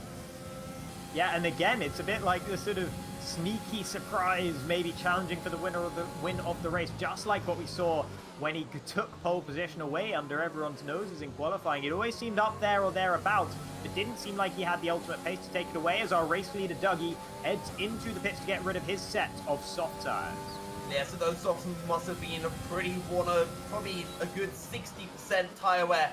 AJ is closing in onto Lowenkert. We know AJ is a quicker driver, but Lowenkert in that Red Bull is no slouch himself. Certainly, yeah, and Lowenkert has been known to put up a pretty decent defense. He's had a couple of tangles over the last few races, so I want to make sure he keeps this one clean. Already going a little bit defensive into turn 16, the final part of the triple right-hander. Not really needing to go defensive there, but wherever I guess he feels most comfortable. He will just be losing time every time he goes defensive, though. So that sort of thing is going to be costing both himself and AJ. And AJ needs to dispatch Lowenkert as quickly as possible after his disappointing start to this race. Does indeed. Now, Dougie has come out in P7. He's got 5.5 seconds between himself and Chegin Little, who's on those hard tires. So that's really crucial that Dougie's come out in clean air. And he's going to be able to push for a fair bit now before encountering any traffic. So let's see when A2 UK makes his pit stop, how far behind he will be, because A2 UK will be on fresher tyres and potentially the softer compound as well. As Lowenkert, I think he had a bit of a lag kicking in. AJ will get past up into P11, 4.5 seconds behind Connor Sheridan in P10. Or will he, as Lowenkert teleports straight back ahead of the Williams driver. However, I think Lowenkert letting AJ through into turn 8. I think that was the right thing to do, given that the lag was going on. Quite weird there for the Red Bull, who may now look to try and slipstream the Williams back into turn 11. Does have the DRS available to him as well. We'll take the outside line here. That'll turn into the inside line for the following corner, turn 12. But a good defense from AJ. Make sure that he can hold on to P11 and look to start closing down Connor Sheridan's Alfa Romeo up ahead. Something else I want to bring up is at the front, A2 UK isn't really pulling away from Elon Tusk. And that either means Elon Tusk has his race pace nailed down, where A2 UK is struggling just a little bit. Outlaw, he's had an issue through the slalom of turns 11, 12, and 13, but he's got back going again. Hopefully he doesn't have any wing damage as Mahavir dives into the pits. He's going to put on a set of medium tires. I don't think the mediums do 18 laps, so he's probably going to do 10 laps and then a final 6, 7 laps on a set of soft tires, I would assume. Yeah, that probably is going to be the strategy for Mahavir. He was the last one who started on soft tyres to come into the pits. Will come out well down the order in, I think, P13 if Sudek manages to get past him. No, he's going to keep that position from the McLaren driver behind, who, of course, had that front wing damage, which he had to change in his pit stop, as well as the spin in which he picked up that damage after battling with Connor Sheridan. So that's why he's quite as far down as he is. Wheeze is now closing up to the back of Elon Tusk, who, as soon as you mentioned him keeping pace with A2 UK, lost about half a second over the course of half a lap. So the Canadian in the Alfa Romeo is starting to struggle a little bit on these medium tyres, and the race is coming to the hard tyres on that Renault. Dougie's just got a very crucial 3-second time penalty. Those are the kind of time penalties that could change the outcome of the race. And I would like to see after the next lap what laps that Dougie and A2 UK are doing respectively, just to see how much time Dougie is gaining on the McLaren. So next lap around, if our producer could just hover over them, we can have a look at the lap times and maybe get a bit of a foreshadowing as to what we can expect in the later stages of the race. But Reese racing now right on the back of Elon Tusk. He's going to be looking to pull off the move down into turn 11 at the end of the second DRS straight. Yeah, I'd love to see those fastest laps again real quick, but Wheeze actually might want to talk about this for a moment. But yeah, no wonder Wheeze is going so fast. He set a 2-second 0.6 lap, and now he's looking to get up into second position as well, as he makes his way past Elon Tusk comfortably before the braking zone. Actually outbrakes himself a little bit, compromises himself through turn 9 and then turn 10 as well. So he'll get a worse run than the Alfa Romeo behind, but it looks like he's been able to hold on to the position. Elon Tusk not really fighting it. No, not indeed. And you can see from the fastest lap as well, Dougie, a 37.3. He is absolutely flying. Reese, of course, pardon me, we have no real idea what kind of times he's doing, but Reese is quick and he's going to be hunting down A2 UK. And despite everything that happened at the start of the race, we're still going to be in for a 3-way fight for the race win. Yeah, absolutely. And maybe now, after making fun of that 2-second lap, so maybe we'll take a look at the intervals again. The interval will be getting closer to that 2-second mark between Wheeze and A2 UK up at the front. Actually, the game doesn't really want to show us the intervals properly. It will show us as we come across the line. Owen AK actually pitting from P4. That's good news for Luppy and good news for Dougie as well, as it means it's one less car that Dougie has to pass on his way up towards the back of Wheeze. Yeah, 39.4 is the lap time that we just put in. And, well, we know Dougie is going quicker. He's only 6 seconds behind. Actually, less than 5.5 seconds behind Elon Tusk. So yeah, it's about 6.5 to Reese Racing, and he's closing in just 1 second behind his teammate. And I don't think Luffy is really going to put up much of a fight against Dougie. I'm pretty sure Luffy is fully aware that they're all completely separate strategies right now. Yeah, but you know, they are both reserve drivers. It's not like they're real teammates here, so I'd be surprised if Luppy just waves Dougie through. But we don't know what their relationship is like off track, so we might see that, or we might not. Owen AK has actually had a really good thing happen to him. He came into the pits and now he's got 15.5 seconds worth of clean air to push up to the back of Chegin Little. He only lost a couple of positions because there was a huge gap between the two racing points, which he was able to slot into nicely. Luppy picking up a 3-second time penalty, pushing hard in what is currently the lead of the two Mercedes to keep his teammate behind. But you've got to feel it's only a matter of time before Dougie makes his way past. Yeah, and he'll probably do it on the start-finish straight as well, will Dougie, as he's super close to Luppy through turn 19. He's just going to have to be patient for a little bit longer. You can sense the frustration, and Luppy will dive into the pit. So I guess it kind of was on the start-finish straight, Jacob. Yeah, I suppose, yeah, technically speaking, yes, I'll give you that one. As Elon Tusk also heading into the pits as well to get rid of his set of medium tires that he started this race on. It's been a very, very promising opening stint for the Canadian driver. And with Maverick falling by the wayside, with Sipos not showing up today, Elon has a golden opportunity that he just needs to keep his nose out of the wall pretty much. And he can hardly mess it up even if he tries. Yeah, and with Ruben so far down the order as well, don't forget that battle for P6. Kenners pretty much has his spot in the FXR showdown locked in. Either way, though, this battle for P2 is heating up. What a drive this would be for Elon after all of the misfortune he's been having in the previous races, whether it be setups not loading in, whether it just be random incidents and lag.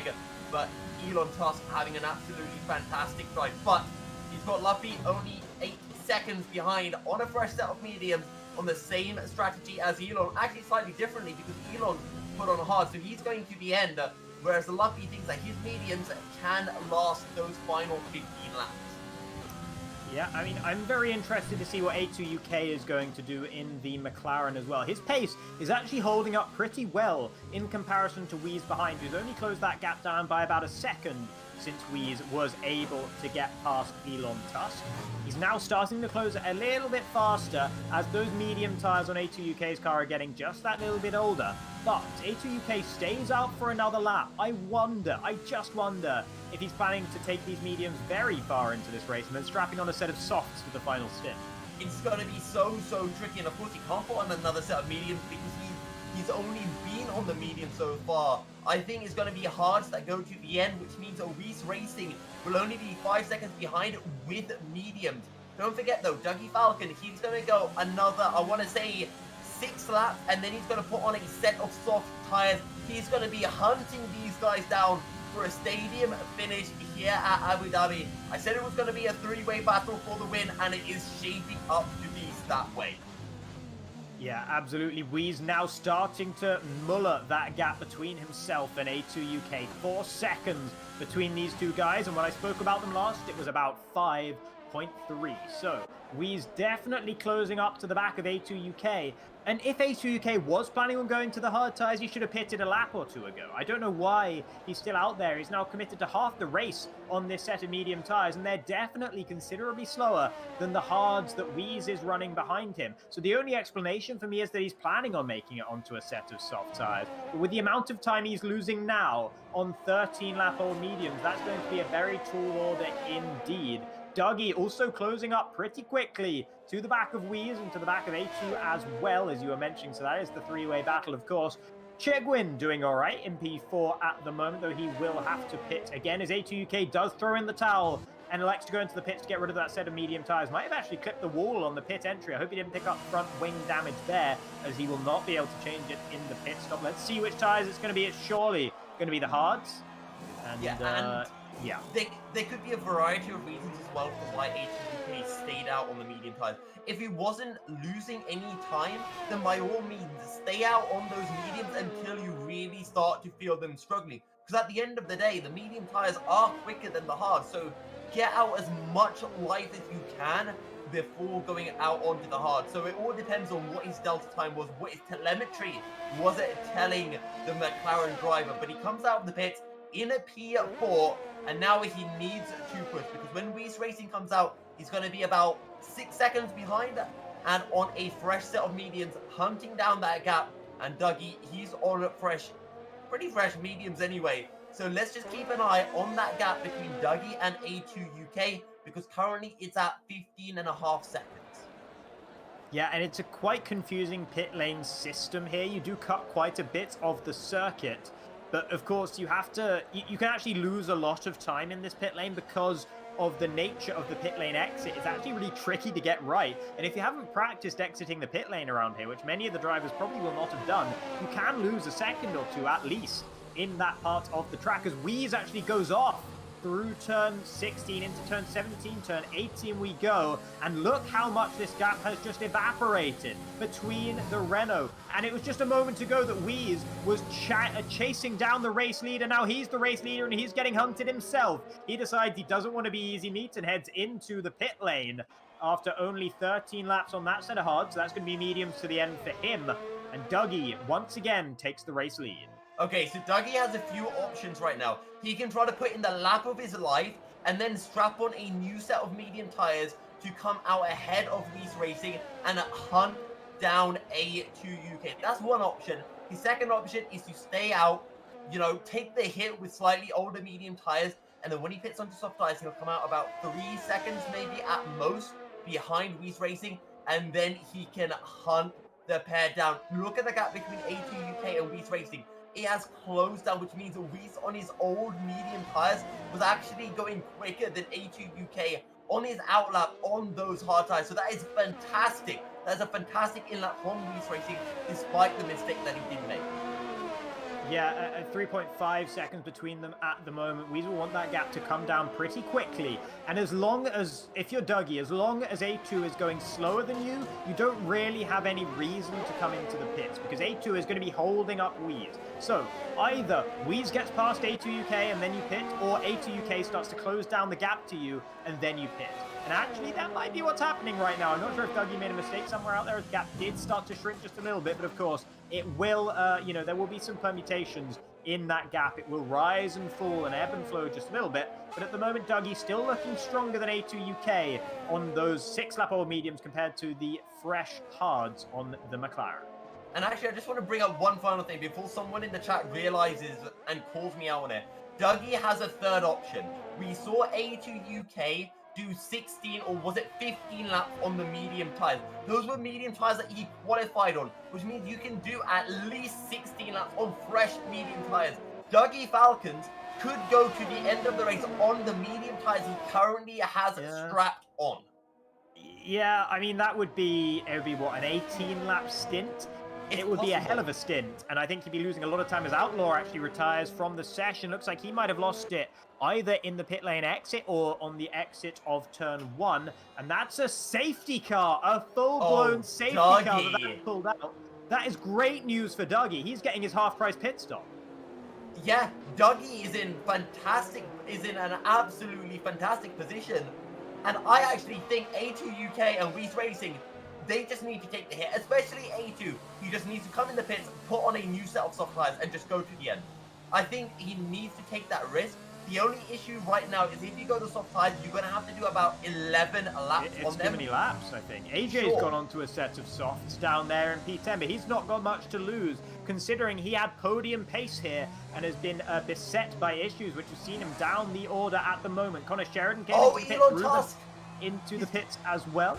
Elon just got a drive-through penalty for speeding under the safety car. Oh no, Elon, mate. I said he had to really try to throw away his chance at getting P2 in the championship here, and it's things like that that make it seem like he is actually trying. Mahathir with the drive-through. I'm seeing penalties flying up faster than I can read them at the moment. Lots of drivers came into the pit. Both racing points. AJ, Connor Sheridan, both Red Bulls, Sudek also into the pits as well, and now Dougie has made it to the pits. I think the call is medium tires. Mercedes. I think the call is to go medium tires. You don't know if the safety, because if the safety car only stays up, he's risking it. Yeah, I mean, that is a risk. That's certainly a risk, but it's the same risk that Lernkert took. AJ took it as well. These guys reckon that is a viable strategy. He's not the only one making that decision. A2 UK, Weiss, Elon Tusk, they're all into the pits. Weiss is on 1-lap-old mediums. Surely that means he's going on to softs. They must all think that softs are the tires to be on to the end of this race here. Luppy is going to do the opposite. He's not going to be a sheep. He is going to stay out, and it's a Mercedes 1-2. And he's only on 4-lap-old mediums. Those can comfortably make it to the end of this race. I think that is a decent shout for Luppy. Don't follow everyone and give yourself track position. Have faith in your own ability. Those medium tires are not that old. And, well, here's the thing. If the safety car comes in at the end of this lap, Dougie is going to struggle come the end of the race. And the likes of Luppy and Chegir on these medium tires are going to be in a fantastic position. Elon Tusk would be in such a fantastic position, pardon me, if he didn't have to serve a drive-through penalty after the safety car. You can't serve your drive-through penalty under the safety car. So this is absolutely gonna be fantastic final scenes, as Outlaw says that we can thank him later for bringing out the safety car. Well, why don't we thank him now? Thank you very much, Outlaw. Much appreciated. My condolences on failing to finish the final race of the season, but you've definitely gone out with a bang in a literal and metaphorical sense here. So yeah, the safety car, of course, being out. Chegwin has benefited hugely. He's up in P3 in the Racing Point. He was running P7, P8 before this all came about. And now he's in those podium slots on a fresh set of mediums as well. He is going to be hunted by the soft tire runners behind him. But there's going to be a point in this race where his mediums are going to be better than the soft tires of those around him. So Chegwin might be able to fight back still. Yeah, and the longer this safety car stays out, the better it is for Dougie. But it's also better for Luppy and Chegin, I feel, because it gives them less time to lose positions to A2 UK and Weiss. In fact, Luppy's in a weird situation. At the same time, you want the safety car to come in earlier so that those soft tires will be dead come the end of the race. But at the same time, you want it to stay out for as long as possible so you have less time to defend. And Dougie could pull off an interesting strat where he can refuse to pull more than a second gap to Luppy, so that Luppy will always have DRS2 from Dougie, and it'll make it really difficult for A2 and Weiss to get past.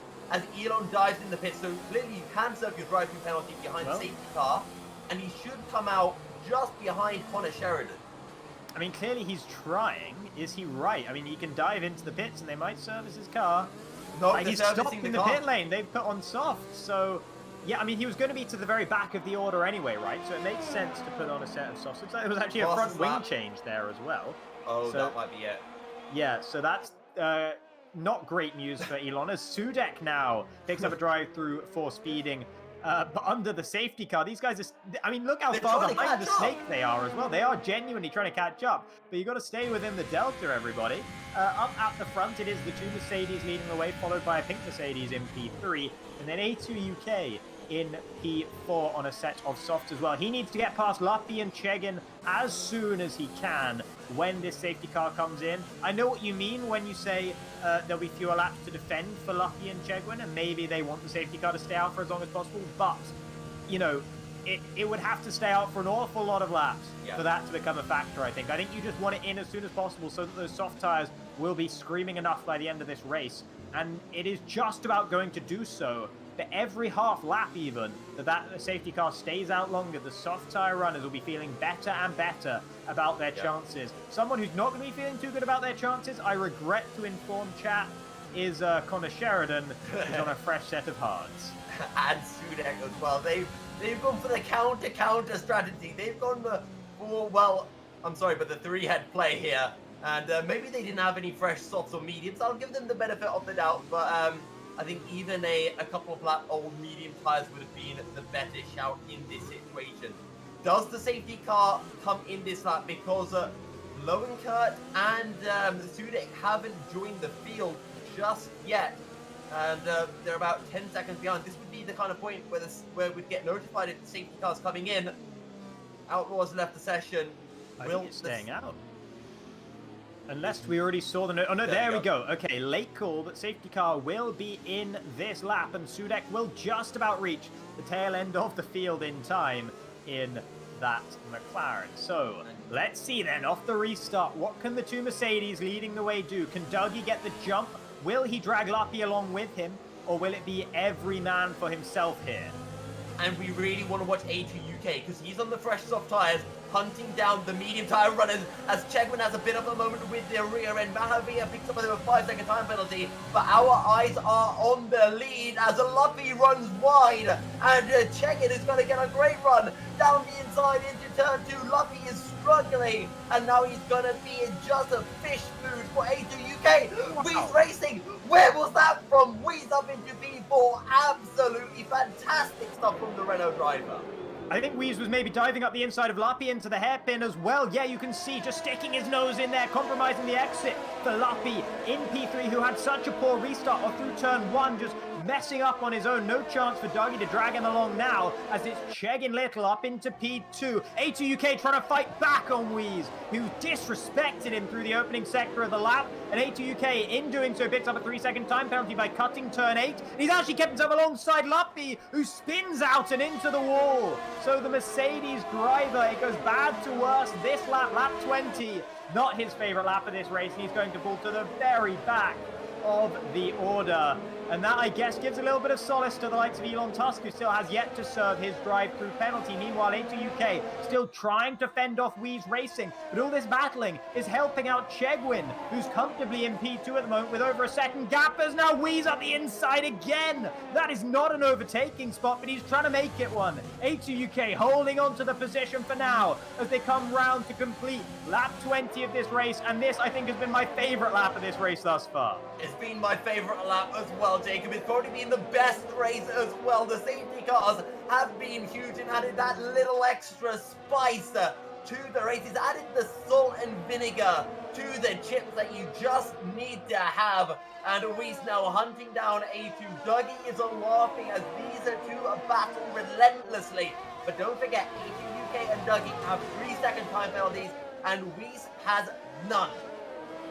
Yeah, that could be critical. I don't know what Chegwin's penalty situation is either. We've seen so many 5-second penalties being picked up for safety car infringements that I don't know who's got them all. I can't remember if Chegwin was one, because honestly, when he was down in P7, I didn't think he was going to be a factor in this race. But he's now in P2. AJ. He's going down the inside. Speaking of that, with AJ going past his teammate, Kenner's not able to fight back as the Williams will make his way up into P6 for now, but there will be an opportunity into turn 11 if Kenners is able to get the traction down. Also, keep an eye on Ruben as well. He's down in P8 and he's climbing up the order. We know Ruben has pace, and after what was such a disastrous start for him, that safety car has really brought him back in the mix to pick up some decent points. It won't be enough for him to take P7 in the championship, but it might be enough to stop a Chegwin jumping ahead of him. Remember, Chegwin only 10 points behind Ruben at the moment. A2 closing in onto the racing point, and right now I think if you're Wheeze, you just don't want to overtake A2 UK yet. Let A2 get past Chegwin and then just sort of follow the McLaren through and then do your battling, or just stick behind and let A2 close in onto Dougie, because you know you don't have any time penalty. DRS now enabled. It's going to get sweaty in that Racing Point cockpit for Chegwin now. A2 UK will be all over the back of him. Oh no! Elon, he's been disqualified for not taking his drive-through penalty in time. That is incredible. That is such bad luck for the Canadian driver. I mean, I say bad luck. Mahavir's had the same issue as well. Were they not notified? Why have they not come into the pit? That is extraordinary. Elon Tusk throws it all away, and now it's Sipos, who's not even here today, who's going to claim P2 in the championship. And now who's going to claim P2 in the race, as A2 UK is all over the back of Lord Chegwin. In towards turn 8 they go. Chegwin will battle around the outside. He's got his car alongside enough to justify some room, and he holds on for now. A2 UK compromised by the Racing Point through turn 9, and Wheeze will be getting interested in the Renault behind as well. Look at the run he's getting. He's reeling him in. There's no space on the left. Go to the right instead. It's 3 wide into turn 11, and it's Wheeze Racing that takes them both. Chegwin down to 4th. But Wheeze with the move of the day and up into P2, and now he can look to close down Dougie up in the lead as well. No penalties for the Renault, and Dougie with the 3 seconds in his pocket, but he's already got a 3.5 second gap. And you know what, Jacob? That is move of the season right there. What a move from Wheeze Racing. I said he needs to just sit behind, be patient. That's what he did. The moment presented itself to him, and Wheeze did not hold back. Now all Wheeze has to do is get within 3 seconds of Dougie in the remaining 6 laps of the Grand Prix. Yeah, and I'm just seeing from Elon Tusk that he didn't know he had a drive-through penalty. He was not notified of that fact, and I can only assume the same is true of Mahavir. So that is really terrible for these guys, and that is gutting for them, and they will not score any points here today. But looking to score a whole hatful of points is Dougie, and Wheeze Racing as well. A2 UK still hanging in there, but he's falling away from Wheeze in the Renault. Doesn't look like he has the pace to hang with him right now. Chegwin will try and keep within 3 seconds of A2 UK as well, but he might well have penalties of his own, and Owen is up in P5 in the AlphaTauri. He's had a quiet race, but it's been very, very solid for the Norwegian. 5th in the championship, 5th in the race, and he said in his interview with you he was happy with 5th, and evidently he really likes it at the moment. He is really liking it, but AJ is closing in onto Owen, who's also closing in onto Chegwin. Those medium tyres still slower than the softs, and I guess I was wrong. The soft tyres were the better option to go for, hands down, but We haven't got to those final 2 laps yet. We'll have to see what will happen. Check-ins at mediums may come back into play. Same thing he said for Kenneth and Ruben. They're also on the medium tyres. Connor Sheridan, on the other hand, yeah, I don't think those hards are coming back to him. Yeah, I think those hards are going to be a tough ask for Connor Sheridan, but he's going to score some decent points here today regardless. Sudek has now DNF from the race as well. Looks like he's lost it in exactly the same place that Outlaw did on either the pit lane exit or the exit of turn 1. I can't quite tell which it is. He has old tyres on, so I assume he was not in the pit lane, as the race leaders will go past him. Now we might see him on the left-hand side of the track here from AJ's perspective. There it is, spun out on the left-hand side of the track, and that is where Outlaw met his demise as well. So that's been a tricky part of the track for several of these drivers here today. Wheeze, it's 3.1. It was 3.4 a couple laps ago. He's closing Dougie down, and the race for the lead is not over yet. Oh, the race for the lead is not over. It's on the boundary of 3 seconds. Last race at Brazil, P2 was determined by a time penalty. 2 rounds ago at Spa, another time penalty determined the win. It wasn't Mercedes, but it was the Mercedes of Lappi who lost the lead as Owen laid on the brakes. AJ's going to be able to get a fantastic run out of the chicane, but Owen still has PRS and crucially slipstream as well from a check-in. We've seen 3 abreast before, Jacob. Will we get it again? Owen closing in on check-in. Check-in goes defensive. AJ's going to have to slot behind, round the outside. Goes the Alpha Tauri. And that's Owen up into P4 as the check-in cuts the corner slightly. And AJ can find no way past the racing point just yet. Yeah, and Owen now looking at a P4 finish. That would be his second best finish of the season. He's managed 1 P3 this season, but this is a really good race for the Norwegian driver who qualified in P11, let's not forget. It's 2.9 seconds now in between the race leader and Wheeze in P2, and that gap is just getting smaller. Wheeze, if he can keep it clean, and if you're right on him having a There's Chegwin into the wall and he's lost it. He's lost it completely. He's going to DNF from the race as well. So Chegwin will not be rising any higher than P8, and it's a safety car again. Oh, this is a safety car that's going to come in on the final lap of the race. What do you do right now, Ruben? He's 20 seconds ahead of Connor Sheridan, but he's seen the safety car too late. He might be able to dive in the pits at the end of this lap. I did not think you could get a safety car this late, Jacob. And this safety car, unlike the others, is not going to add excitement to the race. It's going to take it away because Wheeze was on the boundary of 3 seconds and it was going to be so close. But now, this has practically handed it to Wheeze. Yeah, but I mean, don't count your chickens quite yet. We could still see some very interesting shenanigans before this race is done. Connor Sheridan fell so far behind on that set of hard tyres that he was able to pit before the rest of the cars could, because they had already passed the pit lane entry. So Connor's on a fresh set of softs, and now it's up to the rest of them to respond. But I think Connor's actually going to get caught up. No, he's going to go past the safety car. I don't know whether he'll still have to be driving to Delta or not. I fear he will. So I don't think it's going to advantage him as much as it could have done.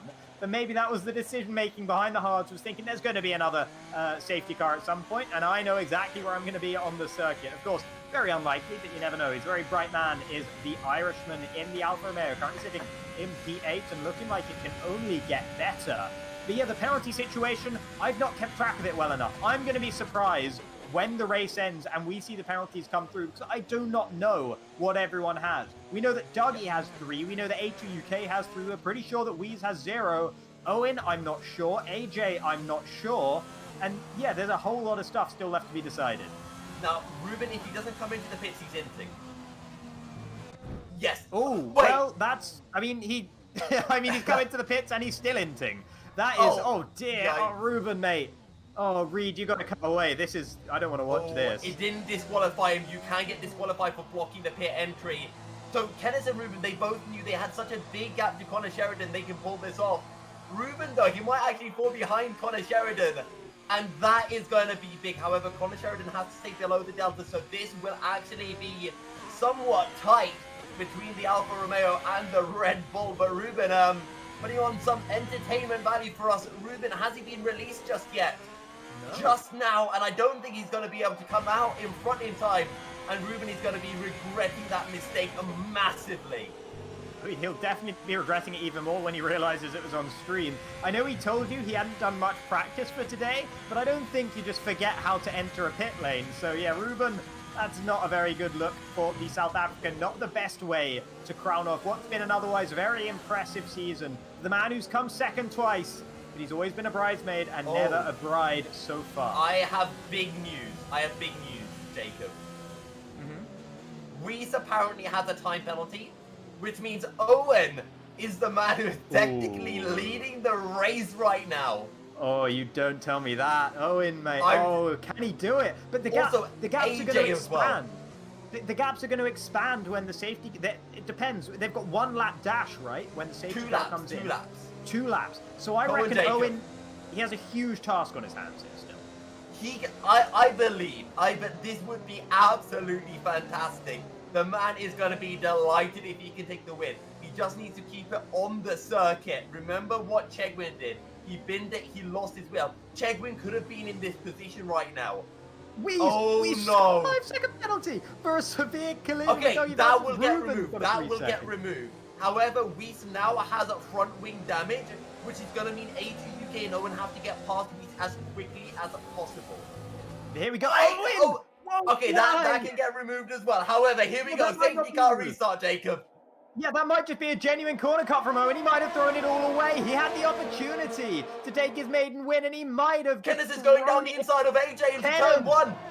Yeah, they're going side by side. He's going to push AJ wide. The Williams driver won't be too happy with that. Welcome to Premier X, says Kenneth, as AJ gets shuffled down to P6. The Racing Point driver now looking to pick up the mantle where Chegwin left off, but then immediately picks up a 3-second time penalty of his own and bumps the rear end of Owen in the bargain as well. Dougie still leading away from Weeze Racing in second, A2 UK in third, and then a bit of a gap forming to Owen AK, who's had a bit of a struggle on this opening lap of this very, very final sprint to the line. And take a look at where Lowen, Kurt, Luppy and Ruben are. They weren't even able to catch up to the back of the safety car train.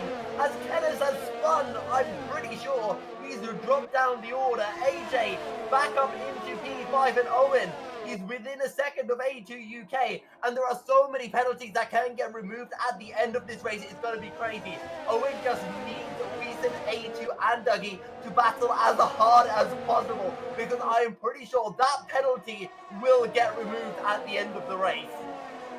We'll have to wait and see. I'm not sure, because I think it was for corner cutting repeatedly. Corner cuts behind the safety car do not count.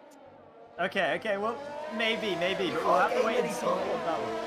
But yeah, Weeze is still pushing all over the back of Dougie for what might be the race win. We don't know, to be honest, but they've still got another lap to push as well. Connor Sheridan picking up a 3-second time penalty. That was not when he needed to do that. He stood to maybe gain a couple of positions from the penalties of others. I couldn't tell you his penalty position thus far, but that will not be helping him. AJ on 10-lap-old softs, 9-lap-old softs and everyone ahead. Kenners should have been in the pound seat to really push up the field on his fresh set of softs, but that spin has compromised him pretty heavily as he's fallen well back from the rest of them. He might have picked up some front wing damage as well, as he's not really closing the gap back up to them on the final lap of this race now. And it's Weeze Racing all over the back of Dougie Falcons. This is not the last opportunity to knock for the Renault driver, but it's the last but one.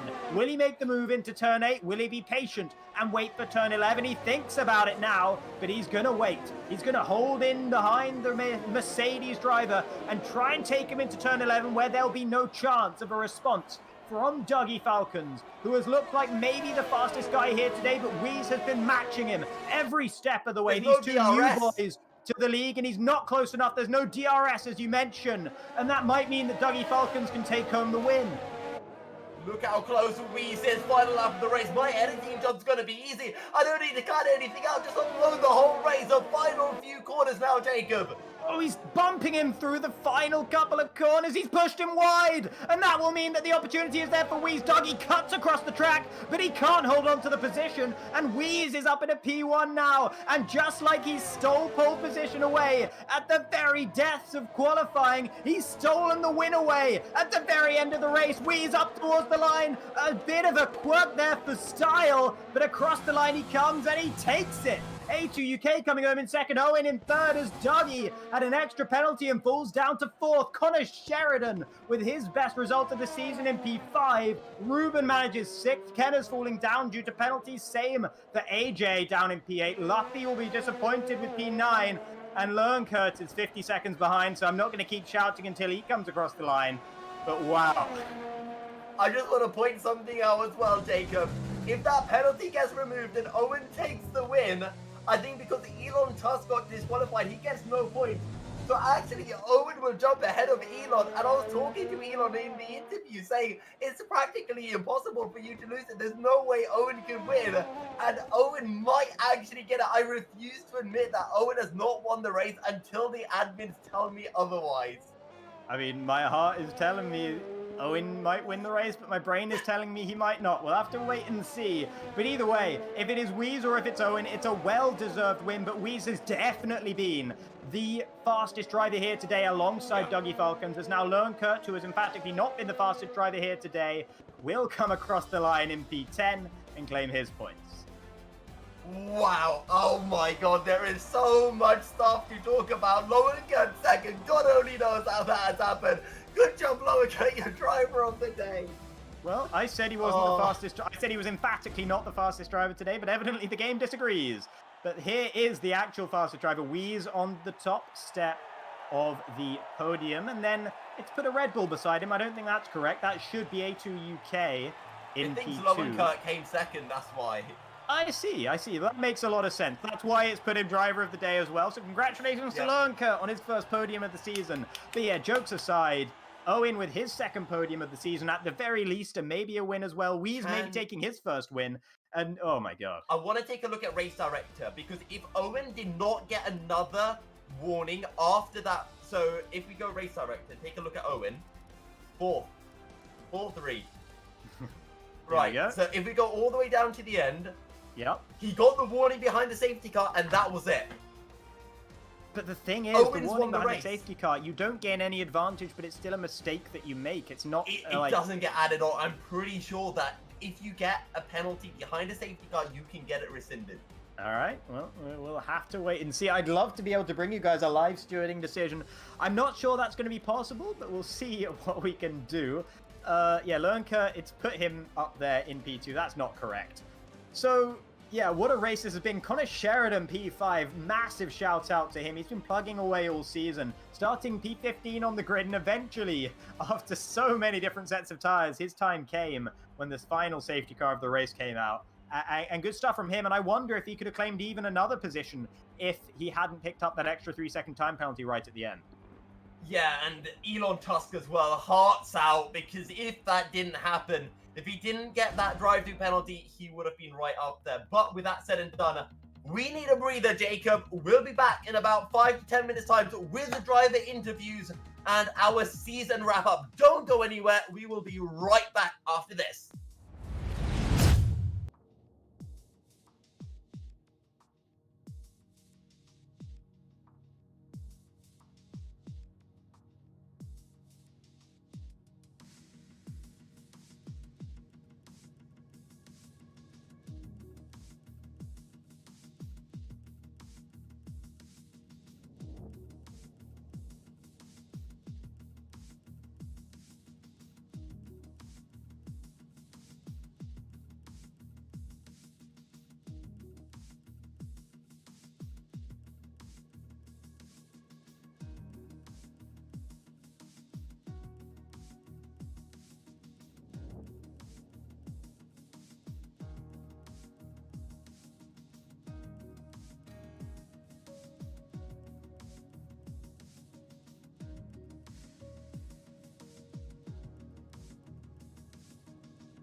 what a crazy finish to the Abu Dhabi Grand Prix season finale. Well, that was one way to end season 1.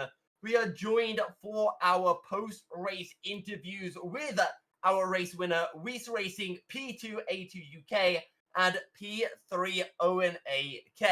Let's start things off with our race winner, Weiss. That was an absolutely fantastic drive.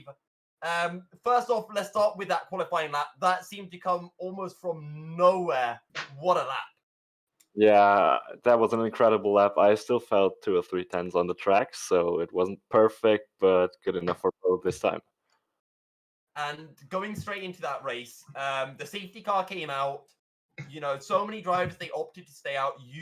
If I recall correctly, so much stuff happened, so I've probably forgotten a whole load of stuff.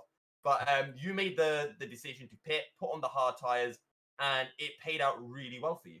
Yeah, I had to pit because I hadn't control of my car the entire warm-up lap, and so it was for the race start. So I had to leave and rejoin, and somehow rejoin in P7 or something, where my butt just crashed into some people and caused a whole lot of carnage.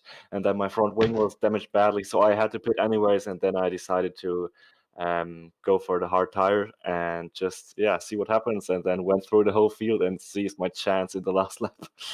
It almost sounds like Jensen Button Canada 2011, you know, bad fortune with an accident, and it sets you up perfectly. Absolutely fantastic. We'll come back to you in a bit. I'm sure Jacob has a lot of questions, so I want to ask my questions as quickly as I can. A2, the pace you showed was absolutely fantastic, right up at the sharp end. I think so many of the guys watching, you know, the likes of Iceman and Sippers in the chat, they were shaking in their boots because they knew if they were here, I think you would have beaten them. And on the controller as well, absolutely fantastic. Yeah, I mean, I've only been playing Formula 1 games for about 10 months now, so I'm relatively new to the whole scene, but I like to think I'm doing well, so I try my best. Well, you're doing absolutely fantastically. Of course, you were one of the drivers under the second safety car to put on those soft tires. Come the third safety car, what was going through your head? What were the kind of different strategies you were having to think of, and you know, what were you considering? Well, intermediates was a thought in my mind, but I decided against it. No, I just decided that I would do my best to try and get Weiss. I mean, I race with him quite often, and I know he's very, very fast, so I'd have to take my chance to actually get past him, but I didn't end up doing it, but even still.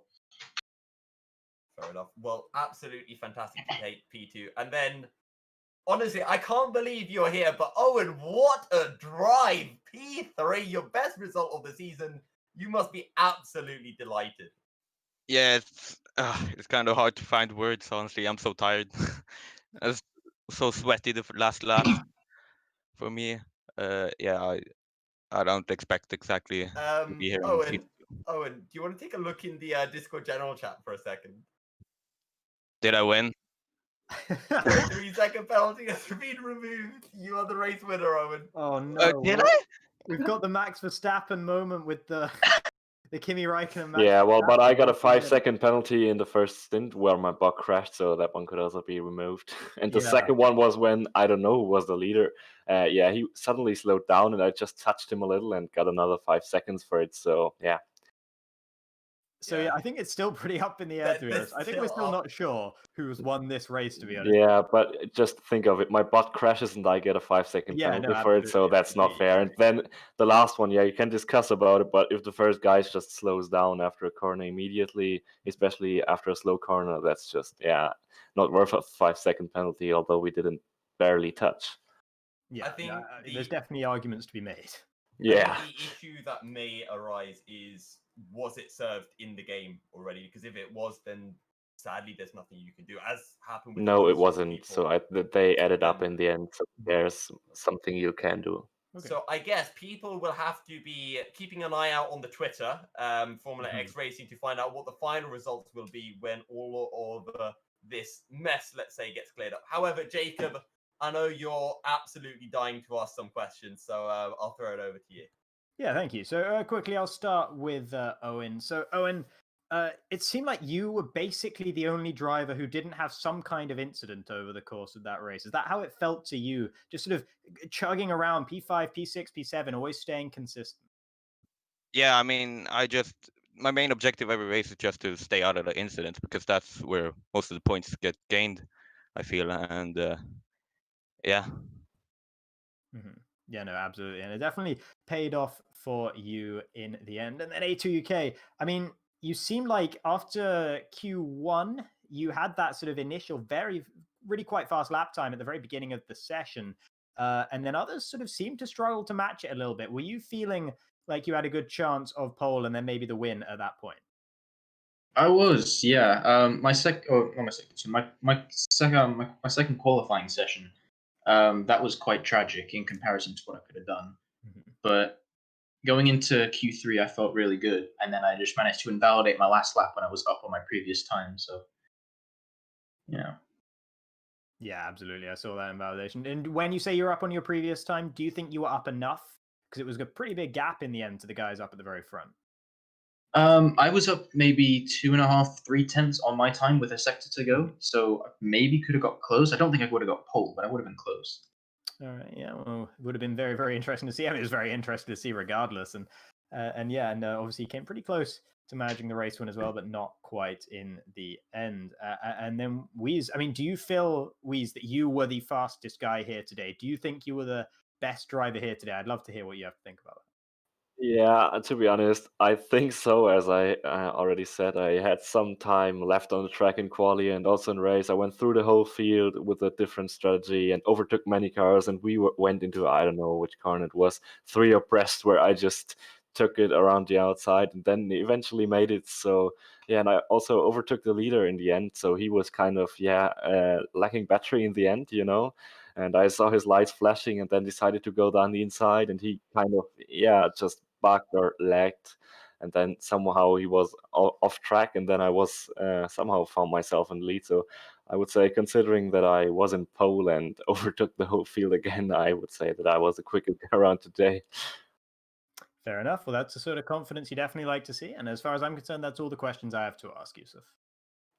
Yeah, I'm just going to follow up on that two-man overtake into the chicane. That, of course, I said at the time, that has to be overtake of the season. That was absolutely fantastic. So yeah, thank you. I definitely have to watch it again. That was great. Yeah, don't worry. We caught it in all its beauty. I think we were on board with you. So we were, yeah. Oh, awesome. But Weiss, A2, Owen, I guess we don't know who actually gets the win. Congratulations to all of you. You all drove fantastically, making the most out of whatever situation the game threw at you. So give yourselves a pat on the back. Absolutely fantastic to have you racing with us in this final race. Okay. With that said, I believe we're going to be getting a special someone to join us for a quick chat before we do wrap up the stream. I guess I'll take this moment to just tell everyone, if you haven't already, do drop a subscription over on YouTube so you can stay up to date with everything Formula X racing, whether it is driver interviews or hot lap videos, and of course on Twitter as well at Formula X Racing, as Dirko, our fantastic social media manager, will be throwing out lots of goodies in the upcoming few weeks. And speaking of that special someone, we have league owner Mr. Sam here himself. Sam, probably not. It was an exciting race, but probably not the race you want to see as an official. A lot of decisions that you're going to have to make in the upcoming few days.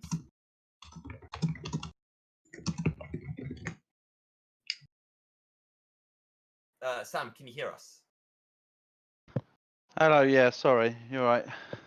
Yeah, so I was just saying, it was a bit of a crazy race and probably not the one that you want to see as an official. A lot of work in the upcoming few days for you. Yeah, for sure. Expecting quite a few tickets as well. So yeah, we'll get through that over the weekend and give you the final results as well. But as it stands, I believe with Owen's 3 seconds removal, yeah, he wins as it stands. But we'll have to have a look at the other ones that come in, for example, from Wheezy Racing. We'll try not to get ahead of ourselves as much Yeah. as I want to scream the underdog's Crazy. glory. Yeah. We have the FXR showdown coming up. Do you want to tell our lovely viewers who have stayed very loyal and remained with us through the Really? interviews, Nice. what to expect and where to find all of the details for it? Yeah, so there is going to be on Twitter. We're going to announce that over the weekend. It will have the date, which is the 23rd. So 2 weeks from now, it will be this on a Friday at 7:30 BST in the evening, and it will be the top 6 races of the Premier X and the top 4 races of Division 1, and they'll all go head to head in a 5 laps, 5 races event. And yeah, so I might as well ask as well, with this being the final race of the season, how have you kind of felt the season has gone, especially with sign-ups for season 2 open now? Yeah, it's crazy. This season has just been it's our first season, and it's just been insane. Yeah, plenty of late nights setting everything up and getting everything ready. It's just been a crazy whirlwind. I couldn't have asked for anything better. The team, you guys, just the whole team behind it has been brilliant as well. I could not have done this on my own with the way it's gone. It's just been crazy, absolutely crazy. But yeah, season 2 for anyone that's here, that's fresh, head over to the website. There'll be a sign up there. You can sign up for season 2. It's quite a gap. 27th of, or technically 26th of November for Division 2, and then 27th of November for Division 1 and Premier X. The sign-ups close on the 6th of November. So, yeah, make sure you do sign up. Well, thank you very much for that info, Sam. Again, to anyone who is just tuning in, if you haven't already, you can follow Formula X Racing on Instagram, YouTube, Twitter, and of course, make sure to head on over to the website if you are interested to join for season 2 of FXR. 3 divisions, and it's only going to be getting spicy and spicier and betterer and betterer, and far betterer than my English skills at the very least. From myself, from Jacob, from our producer Reed, our owner Sam, the entire admin team, Doku, our social media manager, we wish you a very good night. We'll see you in a few weeks for the FXR Showdown race, and of course, in a month after that, for season 2 of Formula X Racing. Thank you guys again. It has been a fantastic season 1. We'll see you in a while. Good night.